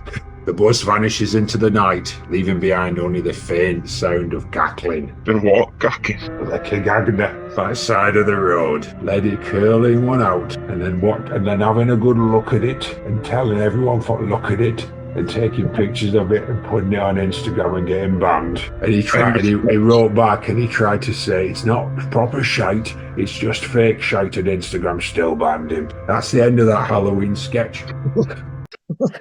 Thanks a lot, Stamp. This is going really well so far. Shall we watch the second half of the sponsor, Ish? Yes, indeed, Ollie.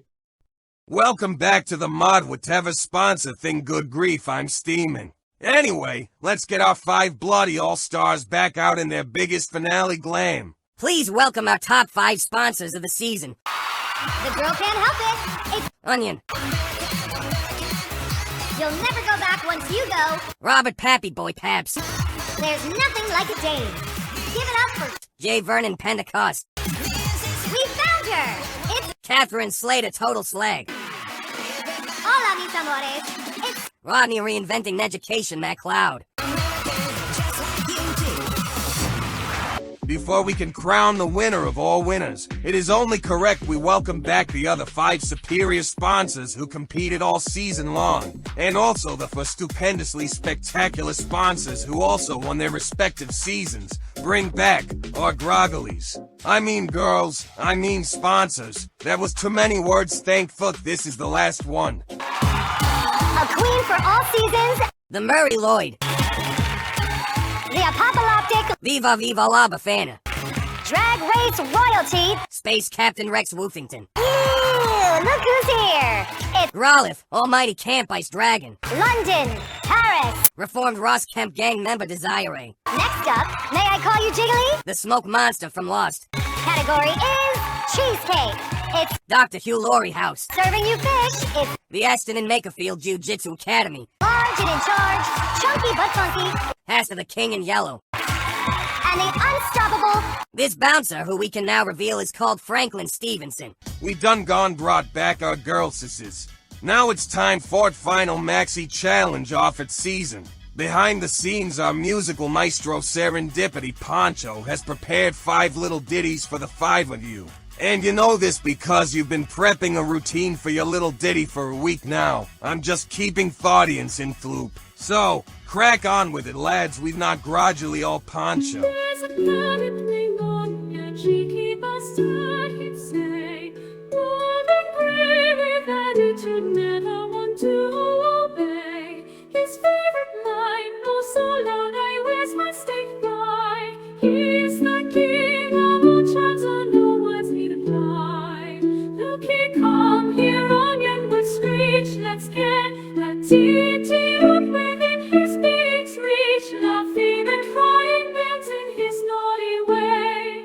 Oh, kinda knew he'd shout like it's on replay.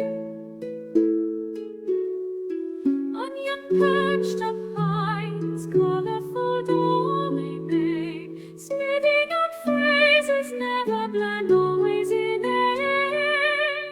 Feathers ruffle, a bit but spirit unhinged. In his wall of words, everyone cringed. Conversations he would twist upside down. In his feathery mischief, he'd wear a cheeky crown. Birds flying like feathers, nothing too low. Onions wild, a spectacle comedy show. Baby boy, the kid is she cooking some heat. Got that secret sauce, baby, it's a tasty treat. Chicken on the grill makes the whole face complete. If you're feeling hungry, take a bite, feel the beat. And then to your burgers, flavors on repeat.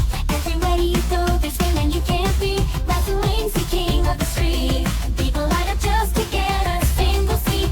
Baby boy got the fuego from the start. It's spicy, but there will warms up every heart. Mango's magic, tearing down apart. With every bite, you know you're tasting art. Midnight craving, felony, a life so right. Baby boy's dreaming about the perfect bite. Shots and magic, keep the high tide. He's got the world really moving for a crown. Baby boy sizzling from downtown. With every bite, you're never feeling down. Feeling on top while you're eating around.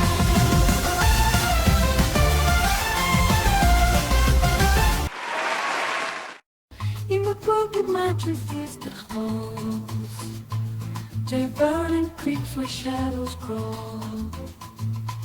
Whispers of the past and sins concealed.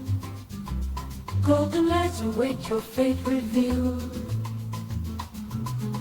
Pen of ink and whisper smoke. The judgmental hour silence stroke. It's 7:06, the chimes were told. Do you know where your wind chimes roll? Golden lights for sale tonight. Glimmering in spectral light. Tick-tock goes the phantom clock. In his grip the secret's locked. Echoes in the velvet gloom. Candles flicker in the room. Jade pattern laughs, a haunting sound. In shadows deep the souls are bound. A bargain's made with spirits dire. In this hour dark and dire. At 7:06 the truth unfurls. Where are your winged giants in this world? Golden legs for sale tonight. She walks the streets with a feline grin, hair as wild as a lion's mane, Eastern cream with a heart of tin. Every story told leaves a stain. Her voice cuts through the London fog, too sharper than a blade. Life ain't easy when you're from the bottom, but darling, lies you've never played. You ain't my mother, oh yes I am. Wearing stars like shiny gems. It's like, oh no, I'll take my stand. A queen's no less with muddy hands. In leopard print and fire red lips, she battles through the nightly storm. Wits as sharp as her body's hips, in a chaos she is born. Total slag or total star, inside her beats a warrior's heart. She tore her past and traveled far, can't tear her down, can't make her part. Every insult like a badge of pride, she laughs and lets them see her spark. A wildfire she can't hide, burn bright inside the dark. Cavalry and so like a badge of pride. She laughs and lets them see her spark. A wildfire she can't hide, burning bright inside the dark. Rodney McClellan with the curls and flair, jet black eyes at sea everywhere, podcast flowing through the air, reinventing school like a breath of fresh air. Talks of modern ways to grow, words and wisdom start to flow. Listeners tuning in to know, Rodney's voice becomes the show. Sponsor Race and Polo too. Rodney brings the latest news. Curly hair, jet black view, education, brand new hues. Brand new hues. Students dance to new ideas, future shining crystal clear. Learning paths that conquer fear, Rodney's voice they hold dearer. Forget the past and stale methods, Rodney's smile lights up the lessons. Education's bright confessions, leading us to new impressions. Sponsor Race and Polo too. Sponsor Race and Polo too. Sponsor Race and Polo too. Rodney brings the latest news. Curly hair, jet black view, education, brand new hues. Brand new hues.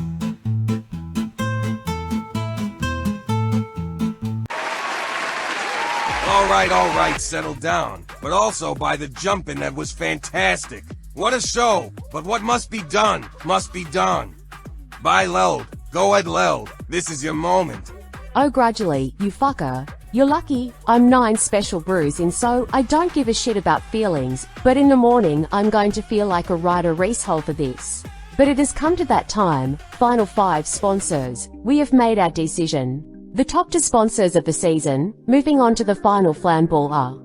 But before we do that, Leld, you fucker. You air quotes, Aries hole and air quotes. All of the competitors have put in their vote for Rod Togeniality, aka nicest sponsor of the season. The sponsor crowned Rod Togeniality will win the job role of official curator and tour guide producer at the MFIMDB #1 upon the start of the reboot, and also a cash tip of 50 grand. No mauling about with this one. The votes are in, and the winner of Rod Togeniality is Rex Woofington. Bark, bark, woof, woof indeed. Here's your cash tip. Plenty of hot sauce to buy, then eliminate. Okay, time for the big revelation. Leld, you're up. You fucker. We have made our decision. The top 2 sponsors of the season, moving on to the final flanball are Cot Slater and Onion. Now go get ready for the final flanball for the Crown lads. Rob Pappy Boy Paps, J Vernon Pentecost, Rodney reinventing Education MacLeod. I am sorry, my dears, but this is not your time. However, all is not lost. We have decided that the 3 of you have extreme potential, and we would like to offer the 3 of you a chance now to compete in a flanball for the role of the Maudecast official reboot co-host. One last chance, ladies, don't fuck it up to the moon.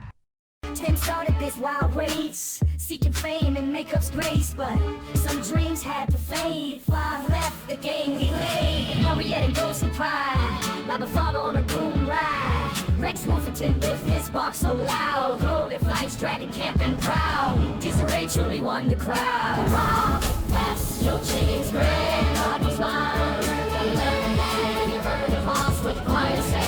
The spotlight turned to sand. Now you three front and center, bold and bright like cold December. Who will win this daring quest? Sponsor called Supreme, not quite the very best. Big happy caps, your parent Mary's grand. What is your mind is a learning land. AVP haunts with quite a set, but the golden legs start to sand. Onion versus cat, cheeky bastard versus total slag. But not right now we plan for the title of co-host. So please stop being low. Give me this one chance, this one dance. You are in my trance, man, heroes, well living friends. And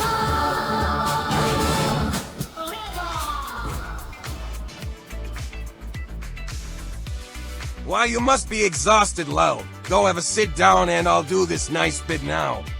The winner of the Flan Ball, recipient of a 40 pounds TK Maxx gift card, and official title holder of the co-host of the Modcast official sponsor races, Robert Pappy Boy Nando's Paps. Congratulations, Pappy. And the rest of you. Mary Lloyd. Wel dyma ni'n diwad gyfeillion di'n diwad. La Befana. La Befana, prendi notte con le scarpe tutte rotte. I vestiti alla romana, viva viva la Befana. J. Vernon Pentecost. It's 7:06. Do you know where your wind chimes are? Rex Woofington. Rolliff the Ice Dragon. I don't really know. Reformed Desiree. I headbutted the horse once. Rodney MacLeod. Saxophone and Bootaboo. Thank you for a phenomenal season. Please accept our thanks and this 8-pound gift card for Pound World to be split between you all. Oh, sod it, here's a grand each to the moon. Lel, get that phenomenal salty behind back over here for the last bit, please.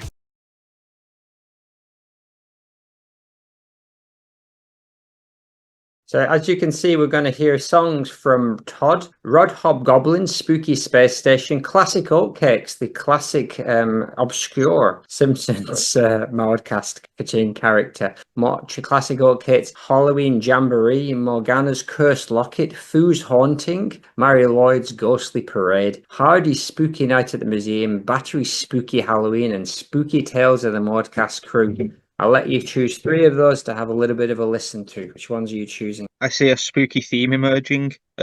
Overall, that Oatcake song is a great one. Yes. I would like Who's Haunting. Yes. Mary Lloyd's Grossly Parade. Aye. And I would also like the last one. Okie doke.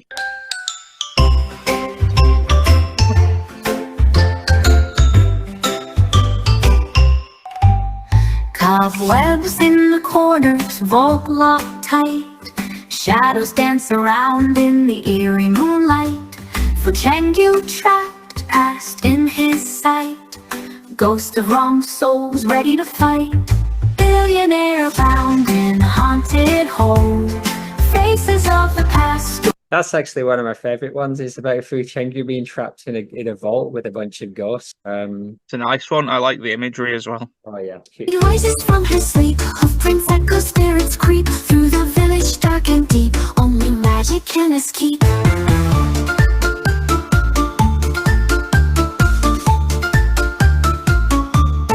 Lanterns flicker in the night. Shadows dance and swirl in fright. Mary's parade, a chilling sight. Only belief can make it right. The Modcast crew, they tell their tales on Halloween night as the moonlight pales.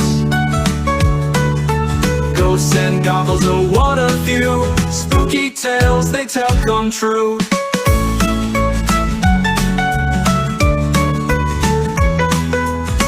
And John with stories told, chills and thrills for one and all. He whispers secrets of the night, filling children with delight. In the dark they laugh and cheer, facing every childhood fear. Brilliant. I wanted to see what Battery sound like, because I think the Battery one was silly as well. Whispers fill the air.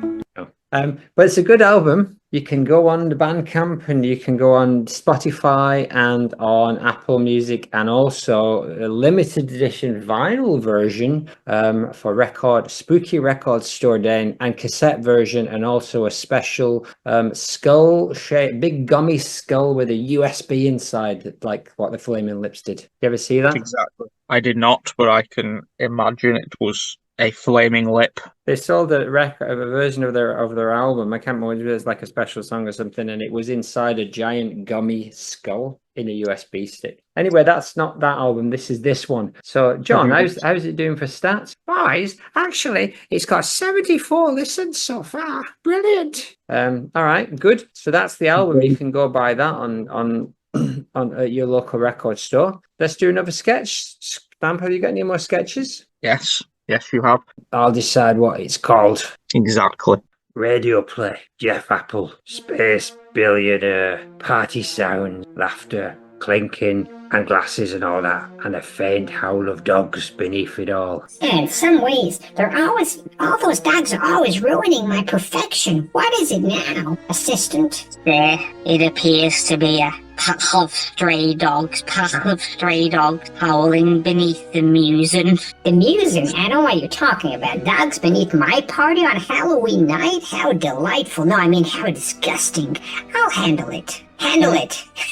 There, how exactly do you want me to? Never mind, I'll handle it myself. I'll tap on this high-tech device, a faint leaping followed by a charging hum. Nothing ruins a party like the sound of desperation. Let's silence it with a massive laser cannon. I'll fire these sudden bursts of energy at the dogs. The howling is stopped, replaced by an eerie silence.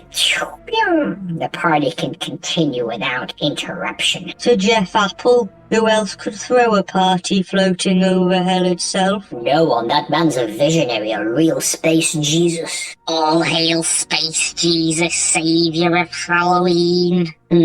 Peace and quiet at last, and they say money can solve problems. More money, more problems. You gotta be joking, Biggie. More money, less problem. No problems. Oh my goodness, the party sounds again. What is that outside? What next? Fireworks? Jeff, what's next? Fireworks? I already said that. No need for fireworks. We've already had our little display. The music swells, and the partygoers continue to laugh and cheer, oblivious to the violence that just occurred below. They call me cruel. I'm just keeping the peace. My kind of peace. Woof woof. Shut up. Fade sounded. Reaction time. Good. Have you burned all them dogs? Is that all you've done? I'll never tell. The faint sound of burning ash drifts in from the depths below, and then fades as the party roars on.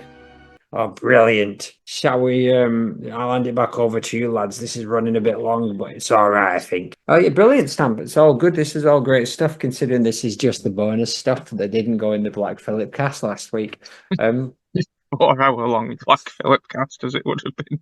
And I'm up for that. Brilliant. Let's continue with the rest of the things. So, our boss, Jeff Apple, where are you putting Jeff? On our tier list, I think Jeff probably should go in A, but he's not. He's more silly than scary, but the things he does, example, burning a party full of dogs, is super scary. But his appearance is super scary. You remember he also killed he went to space to kill all those dogs, and he killed Space Jesus and turned heaven into a distribution center. Yeah, he's a super bad guy, but is he a scary guy? No, he's not really I would scary. say no. He's on our side, isn't he? Ring, ring, ring. I bet that's him now, actually. Hey boys, how you doing? We're just doing a Halloween special. What you talking about? We're just talking about like which characters are scary, and we've got a list of all the scary characters. That's great. Who's on that? I guess Mary Lloyd's on there, and Labby Flanner, and the Baby Bigfoot. Yeah, they're all on there, Jeff. Anyone I know? No. What do you mean, no? You did put me on there, did you? No, Jeff, of course we didn't. Oh, gotta go. Going through a tunnel. Bye. Beep. What about Ricciardo and Jowdy? In their original forms as Richard and Judy, they are probably mild. As we encountered them in that scenario, they would just look like the human couple, Richard and Judy. However, I fear they are going to become big, scary threats in due time. Due time. They already took over the bodies of Truth, Frog, and Todd Hobgoblin. They're basically evil spirits, right? They're basically the worst evil spirits you could possibly get, but we've just not seen the worst of them yet. That's true. And they also haven't really presented themselves as visually scary yet. No, I'm keeping them as super scary. More of a mental mind game with them. All right, Flessy, the fake Loch Ness monster that you just put in. Yeah, Flessy we've not met yet. So let's put him in mild. Yeah. Because he's big dinosaurs, big things underwater scare me a lot. I hate that. I hate the idea of swimming and there's something like a big whale or a big Flessy shit shark just knocking about. Yeah, so let's put him in mild, but I would also be fine putting him in super scary. So some people ask, like, how could that animal have even existed? Now, I'm no biologist. I'm no cryptozoologist. What? That's what Stuart Lee does. He lists like 15 things that he's not, like a biologist, a cryptobiologist, a zoologist. But I think that he just crouched up really tiny under the waves. Very good. Find it on YouTube. I'm not going to do the whole bit. I won't do the voice. What about Xenakis, the Ice King? Xenakis was for a brief time super scary in this Ice King form, but in his human Xenakis form, I would say he's not scary at all, and he's more of a... I wouldn't go as far to say he's an ally to the Mordcast, but he has certainly turned things around, and he's definitively mild or lovely at this point, having rebuilt the WWP. Let's keep him as mild, because I think... yes, he was scary. He was very scary. He was up there towards the top. He was the big bad, wasn't he? He was our Thanos for a bit. Yeah, he murdered like 8 cast members, including Statman John. He did, didn't he? But he's turned things around. He's turned things around a little bit. What about Beef Skellington? Beef has to go in lovely. Beef is our forever friend and comrade. He was our very first guest, wasn't he? Before he was turned into a skeleton, when he was just good old Beef Wellington pub lunch. Exactly. That's the only reason he's on this list, is because he is now a skeleton and it's Halloween time. Oh yeah. Alrighty. So let's do the next row and we'll leave the last row for the end. So Pemberton Fleshbag, his brother, aka the Pemberton Walker. Yeah, currently mild. He's just sort of creepy looking. He's just a big sentient blob. But he has been friendly and comical so far. He's not done anything akin to spookiness. No, but he does look a bit scary, and he's an unknown quantity, so not quite as unknown as Wigan Enemy, but pretty unknown, so he's going in there. All I really know about him is that he isn't going to CV. No. Madge Tinker Turnbull, I don't really know why Madge is on here. Madge is just sort of Halloween adjacent. She's Maude's sort of Halloween-y cousin. She's a bit Wednesday Addams-y. She's a bit Gothic Victorian childy. And she's also just a bit of an arsehole. So I put her in, mild. She's more of a... trouble. Bothersome, really, more than anything. Yeah, bothersome, that's the word. Zombie Brendan. Ghost of Flimflam. Ghost of Flimflam. Is Ghost of Flimflam in here? Yeah, he's the one. He's next to Madge Tinker Turnbull. Oh, yeah. Let's do Zombie Brendan first, and then I'll go back to Ghost of Flimflam. How's that? Zombie Brendan, you only appeared as a zombie very briefly at the start of like the premiere of one of the seasons, possibly 4 or 5.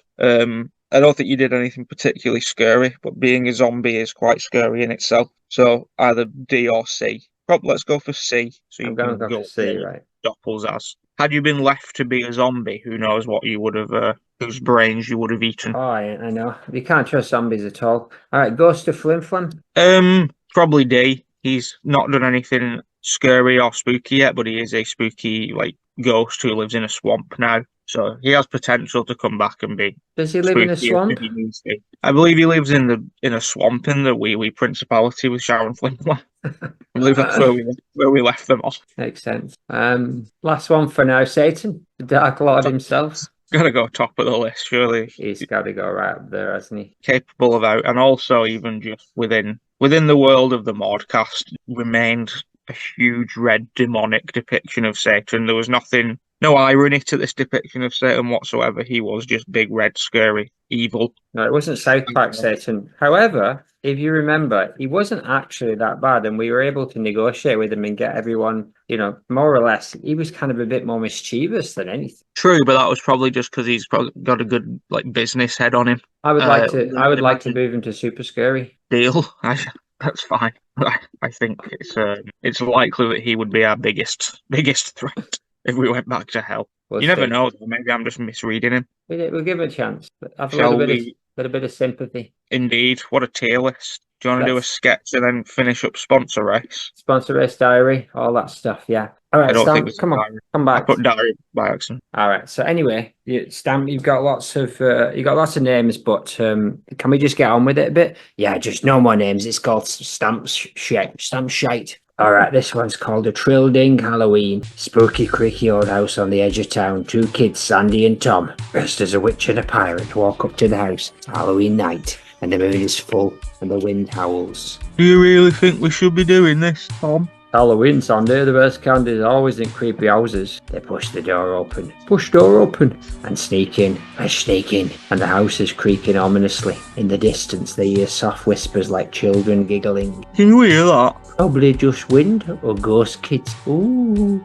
Cough, Tom. Suddenly, reaction time. Suddenly, the floorboards beneath them creak loudly. They fall into the basement, landing in a swirl of shadows. As dusk clears, they find themselves in front of a glowing portal. Uh-oh. That's definitely not candy related, is it, Tom? Yes, and in you. No way. This No is way. awesome. A secret portal. Yes, and? Not today. They Are cautious- those? Oh yeah, sorry.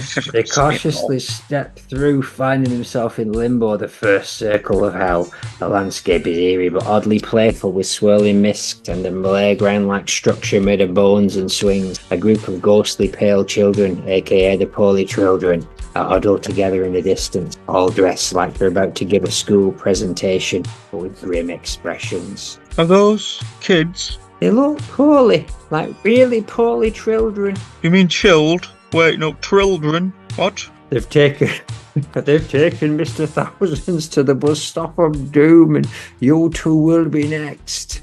Sandy and Tom spin around to see a black goat. Let me do that again. They've taken Mr. Thousands to the bus stop of doom, and you two will be next. Sandy and Tom spin around to see a black goat standing in the mist. The goat looks unimpressed. Just messing with you. I'm Phil. Don't worry about the children. They're mostly harmless, unless you've got an old report due. Phil? Like the goat, or the one from Twin Peaks? Which Black Phillip are you? The goat. I'm not Uncle Phil of Fresh Prince. Spooky name, right? Those kids aren't so bad. They just like to make people ride on creepy night buses, resulting in them being transported through time, reciting essays. It's sort of their thing. Oh look, the ghostly buzz is here. We're supposed to get on. Next stop, looming darkness and endless oral reports. I hate oral reports. Oral Roberts. That's it, Sandy. It's over. We're doomed to stammer through speech after speech in front of lizard ghosts forever. And I didn't prepare any notes. Relax, just hop on the buzz and give him a few lines about how lizards are cold-blooded or something. You'll be fine. Just don't let Dr. Granny Bout-Teeth get involved. She's a bit literal when it comes to pronouncing people dead. She's done it to me 3 times this week already. No way, Tom. We're getting out of here, not today. Come on. Don't get Come fresh on. with us. Reaction time. Come on.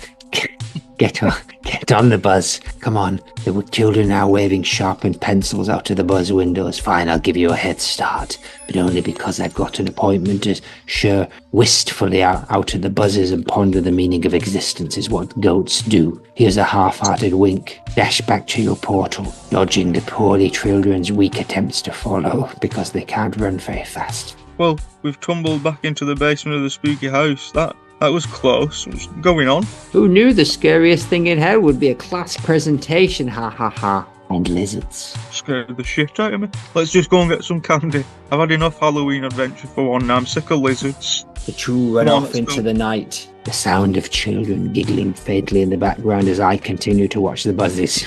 Ah, the spooky life. I'm a little bit Richard E. Grant. A little bit Alexis. Well, that was good, wasn't it? So now, let's watch the end of sponsor race. Let's wrap up the last ever, probably, sponsor race ever. Probably ever. Why does it keep disappearing? Oh no. It's not on YouTube. There you go. Here to watch the final Flanball Smackdown are our season-long hosts, and hosts from sponsor races gone by. Brendan and Nathan O'Leary, Natalie and Niall Balloon Montecore, Pants and Polo Umblees, Beef Wellington, Rachel Red, Pemberton Fleshbag, Pit Their Bird, Dame Betty Gay Vase, Chatchild, Jessica Owls, and Serendipity Poncho. Welcome home, angels. Now, Cot Slater, you total slag. I didn't become a little bit of a slag, I became a total slag. Onion, you cheeky bastard. It's time for the final ever flan ball, to a special Maude Megamix created specially by our daughter Serendipity Poncho.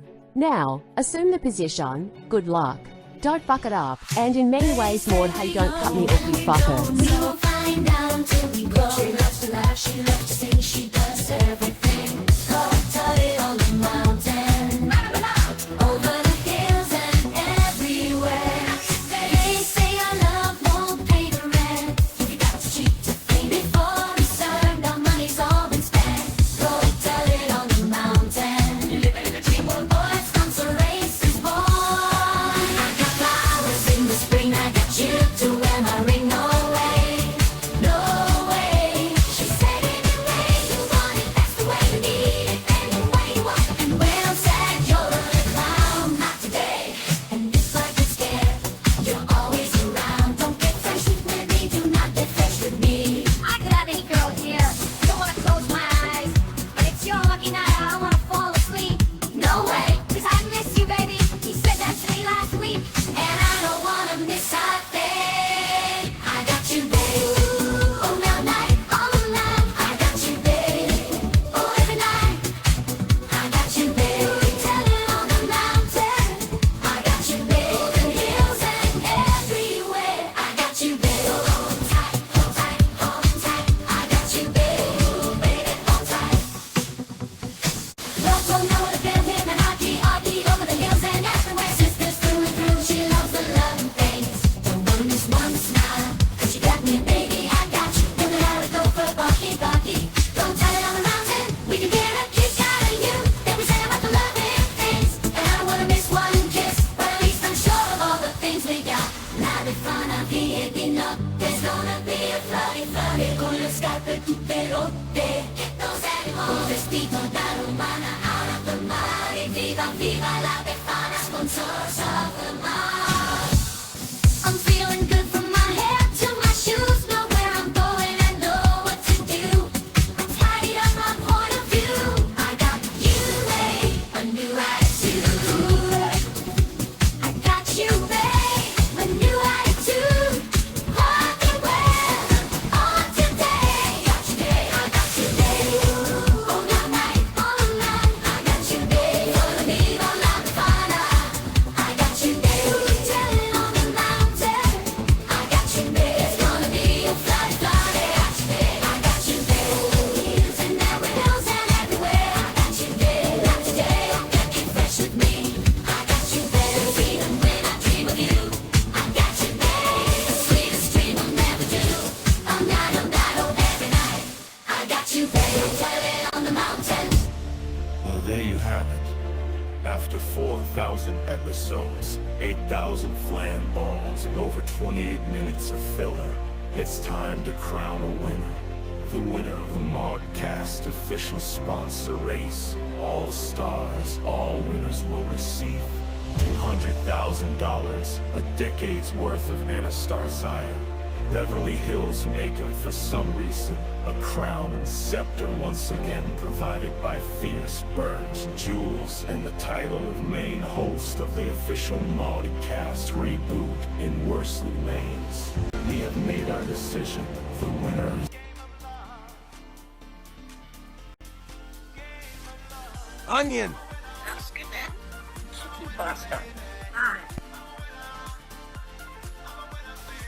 Who saw that coming? The whole season long, surely not. On you are a winner, baby, not price like me.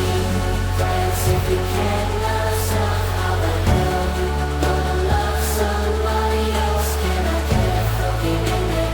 And what if I the last time taking away bonds to the love? Who would have thought it? The very end. Who would have came- even?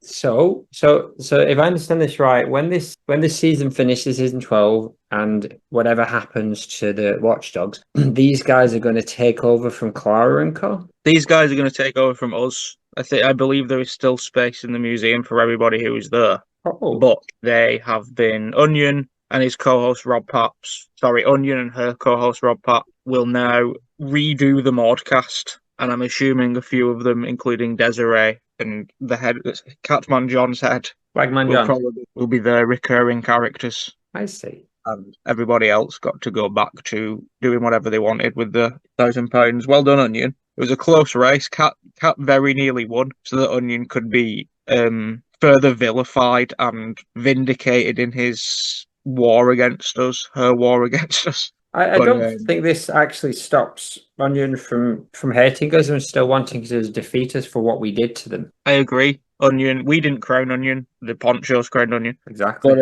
it was a very close race. In all, any of those 5 sponsors on stage could have taken the main host role. Exactly. So, but in many ways, etc., etc. Exactly. So that really is a wrap up of the sponsor list. I wonder where this goes next, but I'm very interested. Stamp. Let's do a couple more sketches before we wrap her up and do the last bit of the whatever it's called, the tier thing. Okay, this one's about our friend Toilet Crow.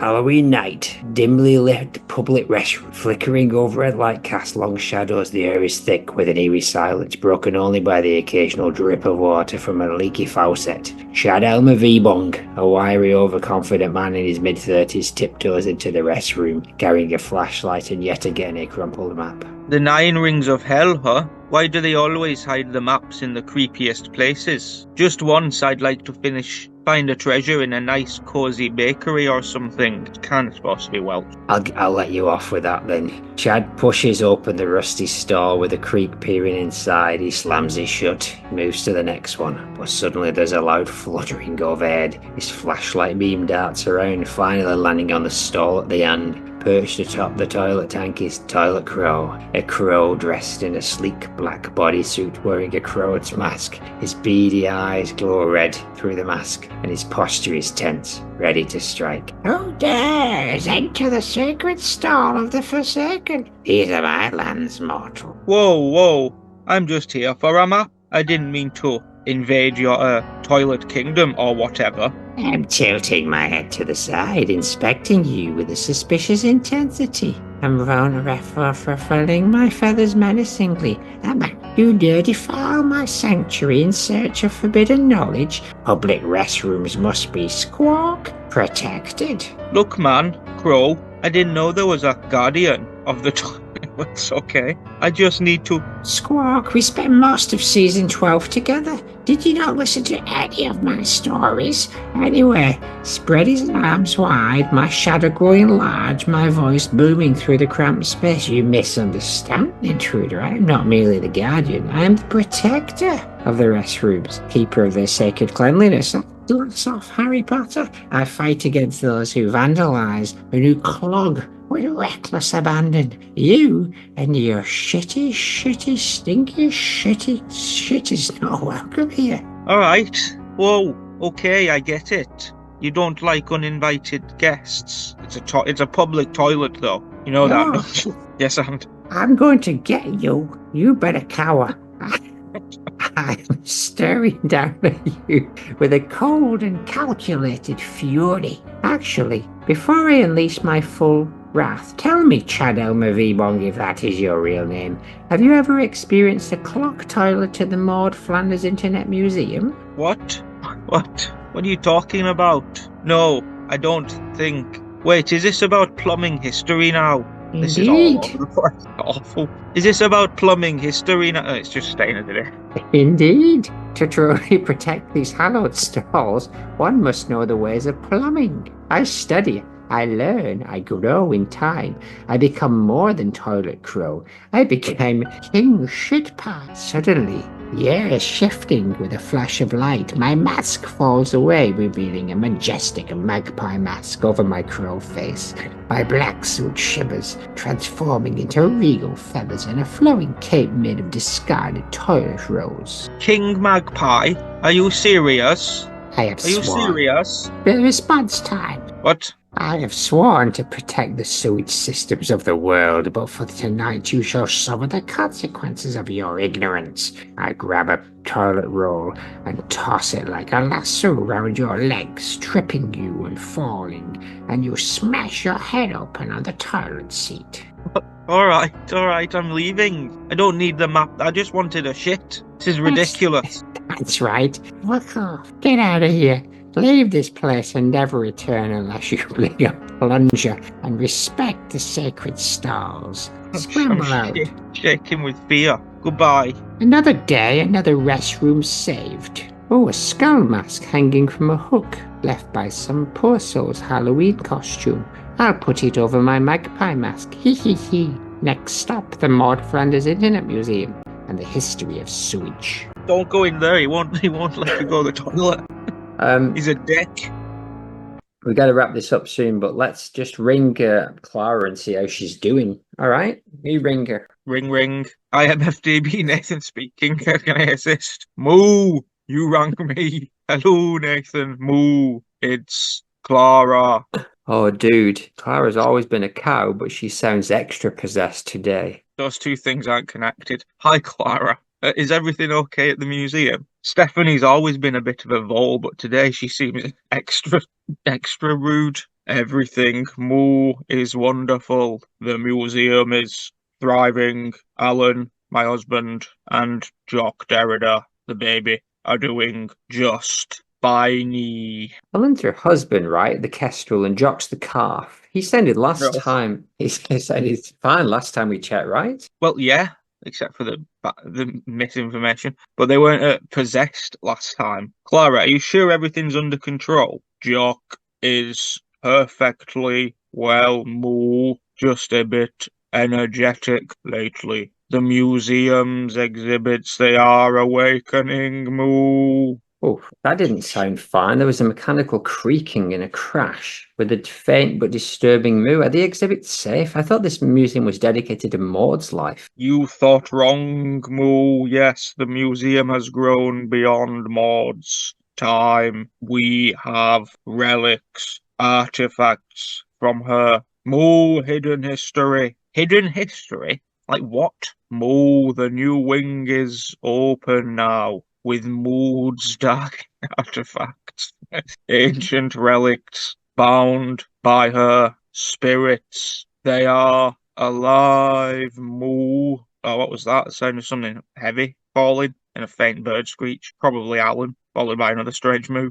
Clara, that sounds really bad. Are these dark artifacts doing something to the museum? Mind your business. The museum is transforming. It will become something far greater than it ever was. Beyond time, Moo. Clara, you need to leave. What's happening to the museum? Are Alan and Jock safe and everybody else, Infant Foom, etc.? Alan is watching from above, Moo. Jock is adjusting to his new form, Moo. Everybody else is okay. Everything is fleshy pleasures as it should be, Moo. Loud bangs, hooves clattering, eerie chanting. Is this some kind of demonic museum takeover? Did the artifacts possess the entire place, Clara? No, the artifacts are Maude's truest legacy. They are bringing the museum to its destiny. Clara, you need to get Alan and Jock and leave. This sounds like a full-blown possession of the museum. Kind of like The Shining a bit. What's that called? With the house, Amateurville. Oh yes, Amateurville. Clara, more like. Exactly. Already done that. No, leaving's moonly transcendence soon. Moon, you will understand. Moo's the future. Oh my goodness, a terrifying guttural moo. And the lion's gone dead. That was insane. So Clara, Alan, Jock, Infant Foom. The whole museum is now possessed. Fleshy pleasures. Hardy Fox, ex Sacramento Lee. Exactly. Maureen Derrida. Octagon Derrida. It's all possessed. Yeah, that should do it. Sounds like it. What shall we do? And as we call Ouija Bag, telling Maude's museum is now run by possessed artifacts and a demonically energized cow family. Yeah, that should do it. I think he's just outside, flapping around in the wind anyway.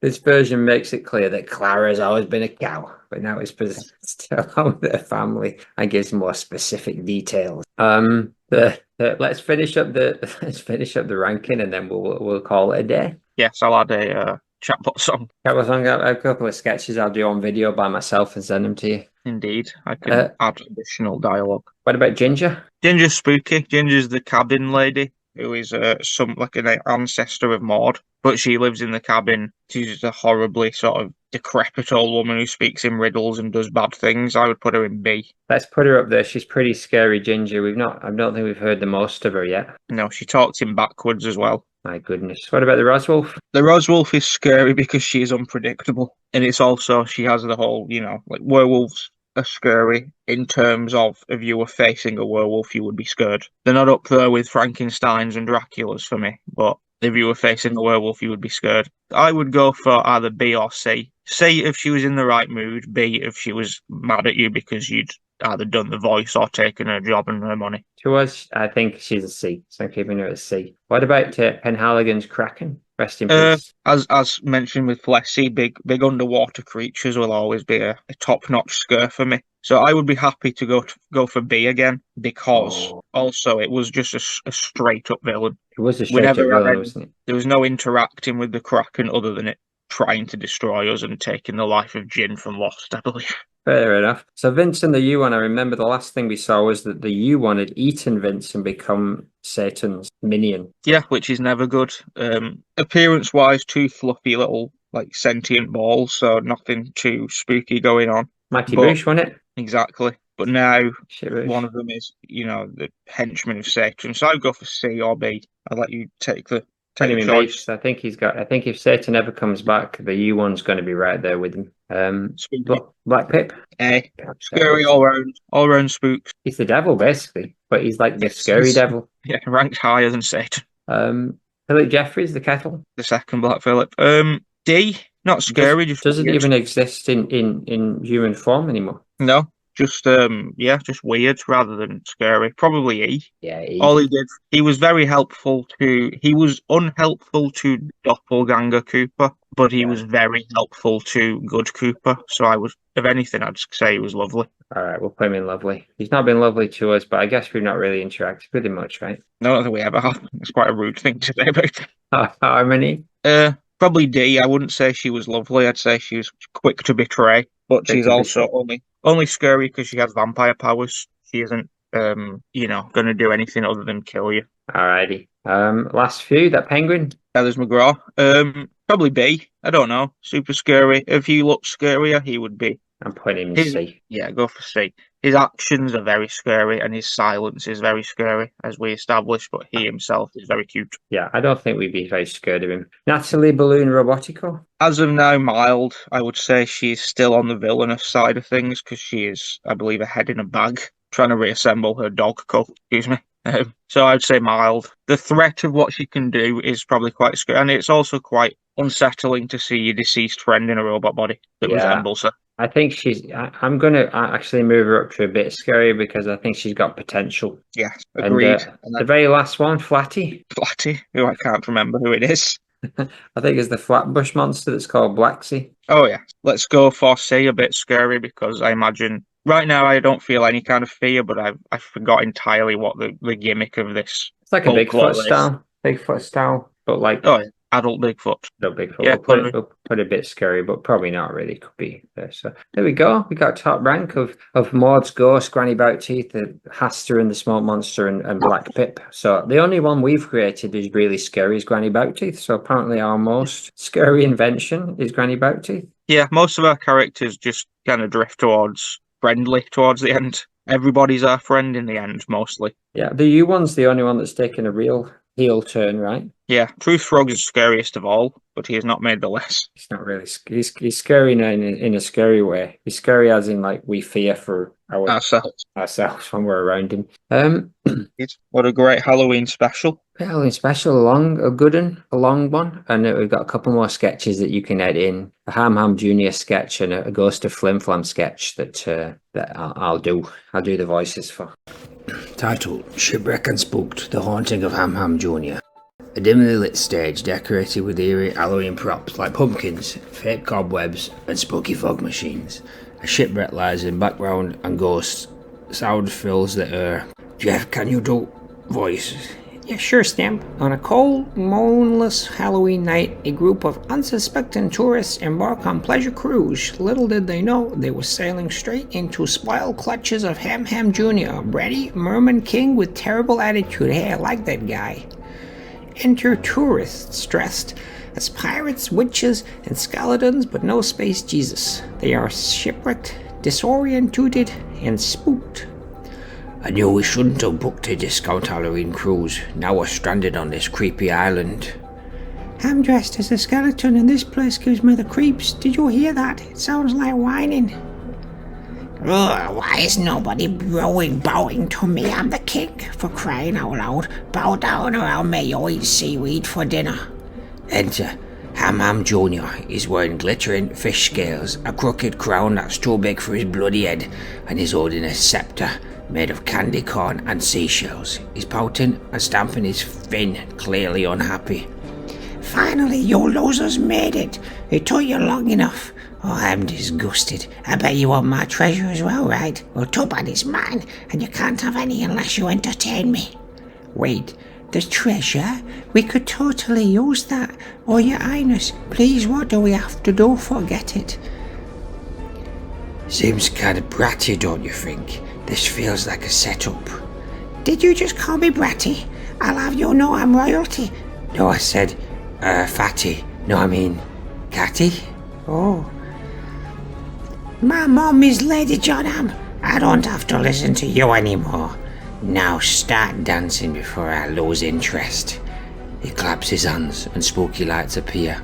Ghostly mermen, minions, and his loyal undersea goons appear around the tourists, menacingly waving their tridents. Are we really go for a dance for this guy? Maybe if we just play along, he'll give us the treasure and we can get out of here. Oi, you call that dancing?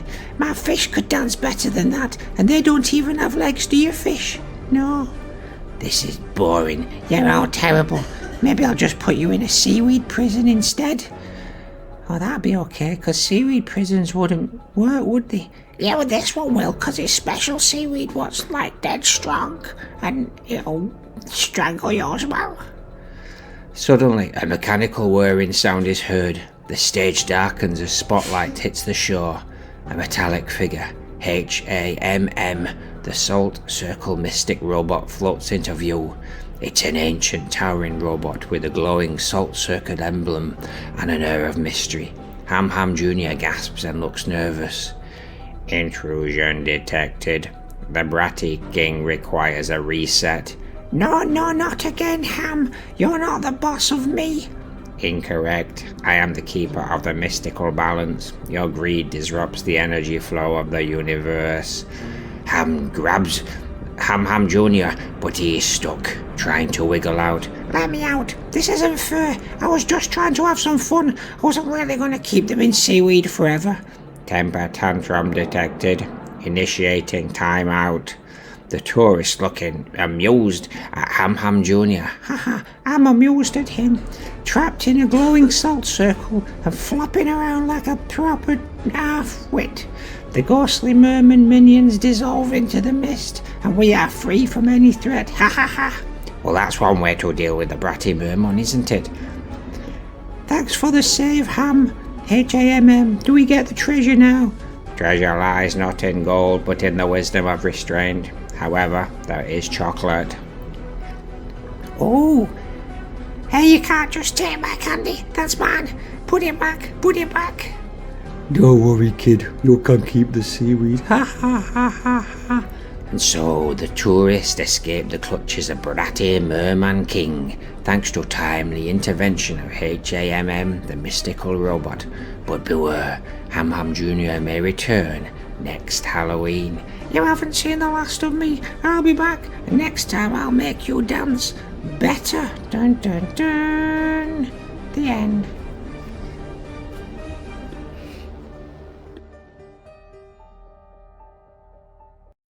It's me, the tall gay gold robot from Star Wars.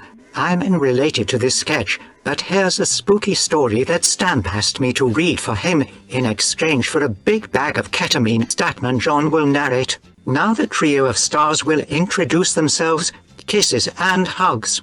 I am the Glagspot, and I will be playing the role of Sharon Flim Flam in this skit. My name is Cartman Bot, and I will be portraying Flim Flam in this cold end.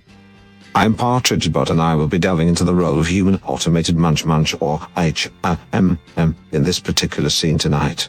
The Ghost of Flim Flam.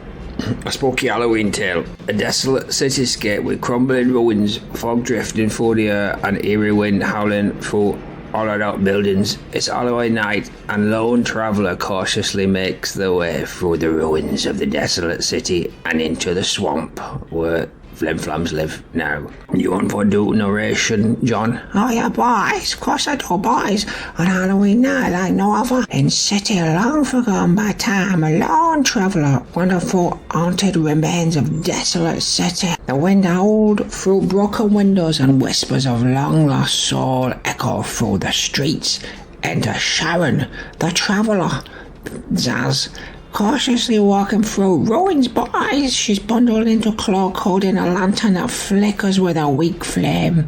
The shadow seems to dance round her. Atmosphere is thick with suspense. Why did I ever think coming here was a good idea? How am I doing, Stamp? Oh, you're doing belting, John, but stick to script. Alright, boys.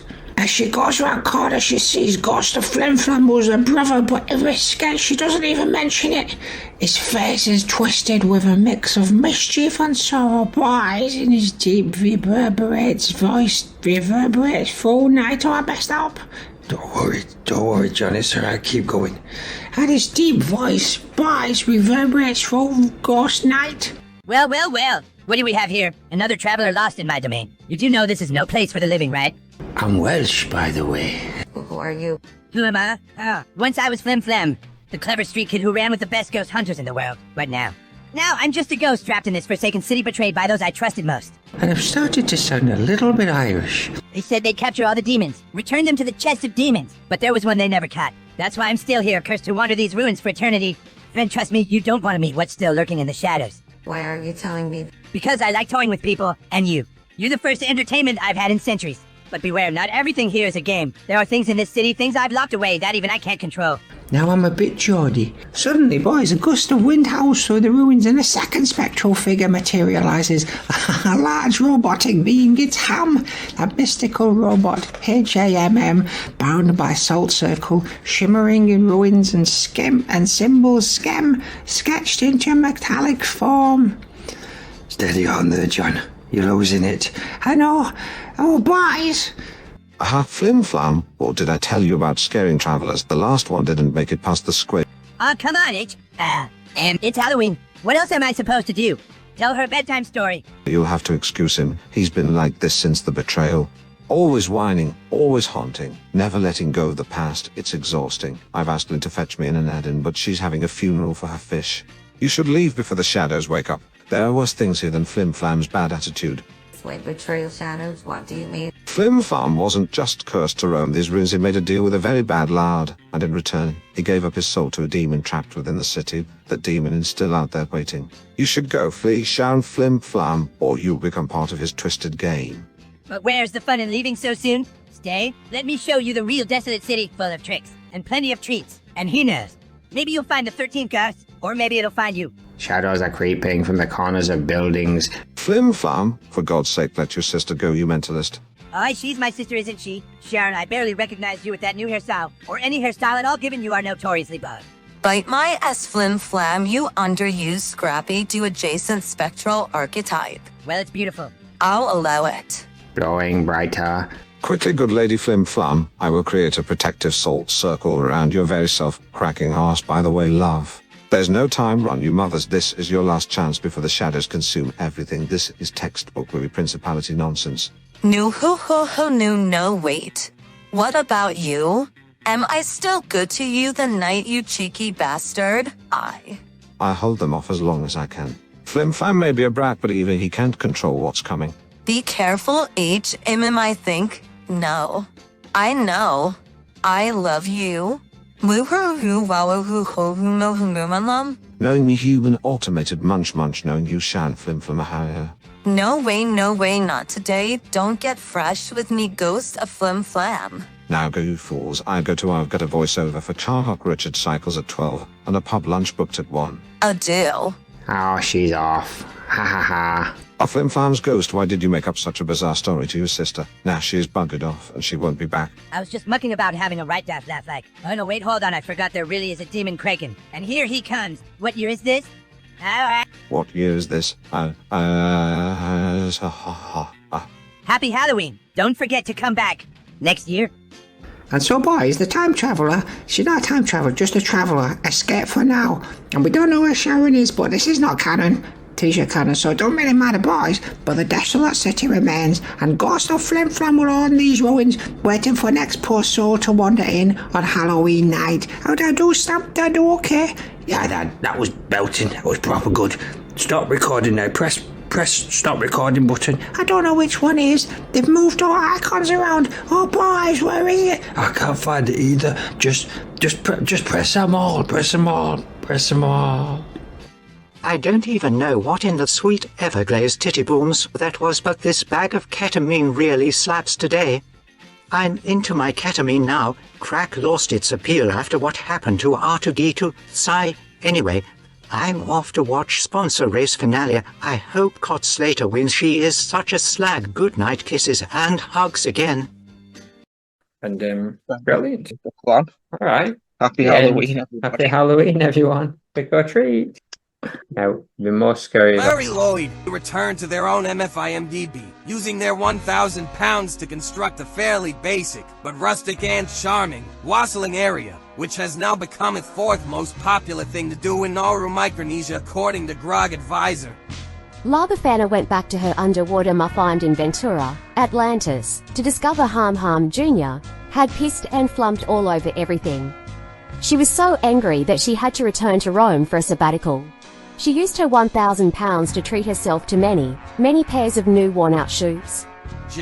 Vernon Pentecost returned to his hometown of Turn Peaks and to his first love, the radio. He used his 1,000 pounds to open up a whole new Radio Shack, not the discontinued business, and brought the judgmental art back to radio with a fierce force, along with a special new co-host he met along the way, Rodney MacLeod.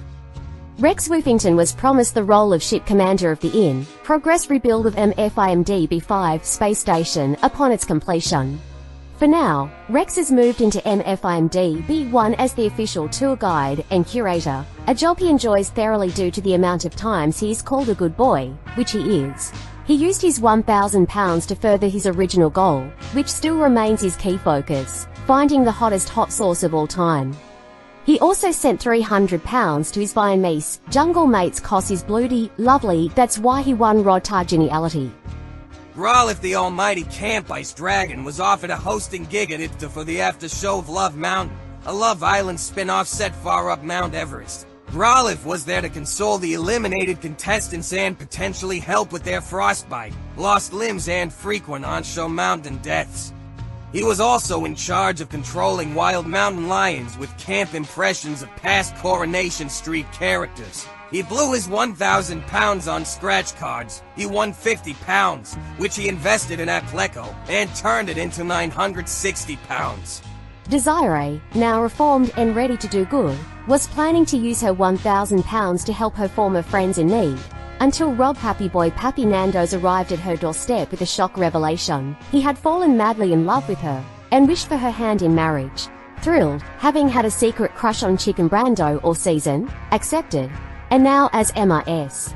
Desiree Pappy Girl Nando's moved to MFIMD-1 in Worsley Mezens to support her new husband's co-host venture. She was promptly given the job of night watchwoman and spent the 1,000 pounds on a lavish Nando's wedding buffet.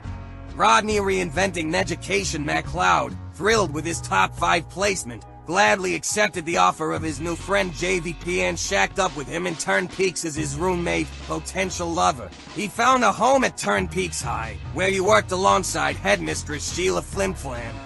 Scaramouche to reinvent the absolute shite out of their education system. Rodney used his 1,000 pounds to fly up to Ontario flanking to meet his idol Polo and Blease, which he did, and Polo giggled and said tuts magoots and Marielle with just as Rodders had wished. Cot Slater, the official runner-up all-star, all-sponsor or winner, did such a good job all season long that grudgingly, and Lel couldn't help but offer her a job of her own as Statman of the reboot. However, Cot declined in favour of travelling to an island in Scotland to meet her online boyfriend. Upon arriving, Cot discovered she had been catfished by Professor Chol Munsley, who subsequently put her inside a wicker Miss Hoover and cut her head off. Horrified, Onion flew to the Isle to retrieve Cot's headless corpse and bury it properly at the Muffime graveyard. In a further twist, Cot's ghostly head began to appear as an apparition, and she humbly asked for the job, taking on the role of Catman John, and resumed her original role as an absolute, total slag. As stated earlier, Rob Pappy Boy Paps Nando's proposed to Desire and to moved into MFIMDB1 in Worsley Mez, and so Rob could prep for his new role as co-host of a Modcast reboot. Instead of watching the show to prep, or the Modcast, he instead decided to focus his attention on building a Nando's and plowing day. She is now preggers with two babby pappies. And finally, our winner, Onion. From sponsor, to evil icy cohort of Xenokas, to sponsor race winner, to reformed benevolent WWP rebuilder, to sponsor race all-stars all-winners winner. Who knows what the future holds for a new main host of the Maude Flanders Mauldcast official Maude Flanders reboot? All we can say is, will we be listening to your podcast, Onion? And as for us, we're always here somewhere, watching over you, waiting, ready to gradually you at a poncho's notice. Isn't that right, Lel? That's right, love. By the jumping, that's fantastic. What a bastard ride it's been. Good night, farewell, and to the fucking moon. Love, gradually and Lel Poncho. Now, let's get absolutely wonkered. It's called Midnight Patrol, Stamp's Tale of Terror. It's called Dark Shifts, Stamp's Spine Tinglers. It's called Stamp's Nocturnal Horrors. It might be called Echoes of Fear with Stamp. The Witching Watch, Stamp's Midnight Tales. Stamp's Macabre Chronicles. Midnight Warnings from Stamps. Stamp's Creepy Stories. Stamp's Midnight Tales of Dread. The Twilight Jamboree. Whimsy and Woe. Oh, but nasty. I'm gonna have a lie down for a minute till lad comes back from his whiz. Well, what do we have here? Another traveller lost in my domain? Well, you do know this is no place for the living, right? I'm Welsh, by the way. Who am I? Well, once I was Flim Flam, the clever street kid who ran with the best ghost hunters in the world. But now, I'm just a ghost, trapped in this, and I've started to sound a little bit Irish. I'm just a ghost trapped in this forsaken city, betrayed, and also in a swamp. Betrayed by those I trusted the most. They said they'd capture all the demons and return to the chest of demons, but there was one they never caught, like in the 13 ghosts.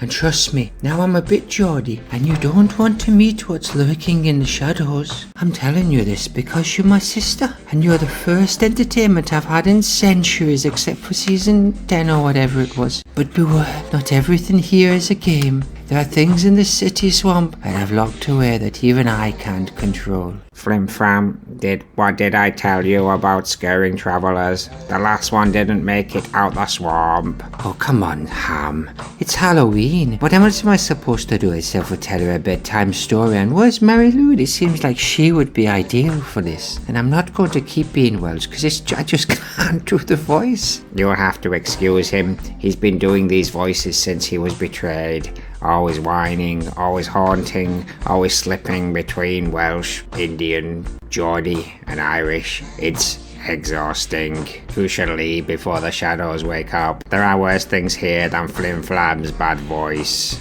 acting. Flim Flam wasn't just cursed to roam these ruins, he made a deal, and in return he gave his soul to a demon kraken trapped in the swamp. The demon kraken is still out there waiting. You should go or become part of his twisted game. But where's the fun in leaving so soon? Stay, let me show you the real desolate city, full of tricks, the real swamp, full of plenty of treats, wink wink. And who knows, maybe you'll find the 13th ghost from the TV show, The 13 Ghosts of Scooby-Doo, what I was in. That was my big break. I was also supposed to be in American Pie 5, but I blew it. I blew the audition, I did. There's no time. Shadows are creeping from the corners of buildings. Flim Flam, let your sister go. Oh yes, she's my sister, isn't she? Oh, Sharon, I didn't see you with that new hairstyle. It's beautiful. Glowing brighter, I will create a protective salt circle around Sharon. There's no time. Run. This is your last chance before the shadows consume everything. I'll hold them off as long as I can. Flim Flam may be a brat. No, I'm not. But even he can't control what's coming. That doesn't make any sense. Now go. Now go. That's my line. Oh, she's off. Ha ha ha. Flim Flam, why did you make up such a silly story to my sister? Now she's run off. I don't even know where she's gone. I was just mucking about. Oh, hold on. I forgot there really is a demon kraken. Here he comes. Ah. What year is this? Ah. What year is this? Ha ha ha ha ha. Ah.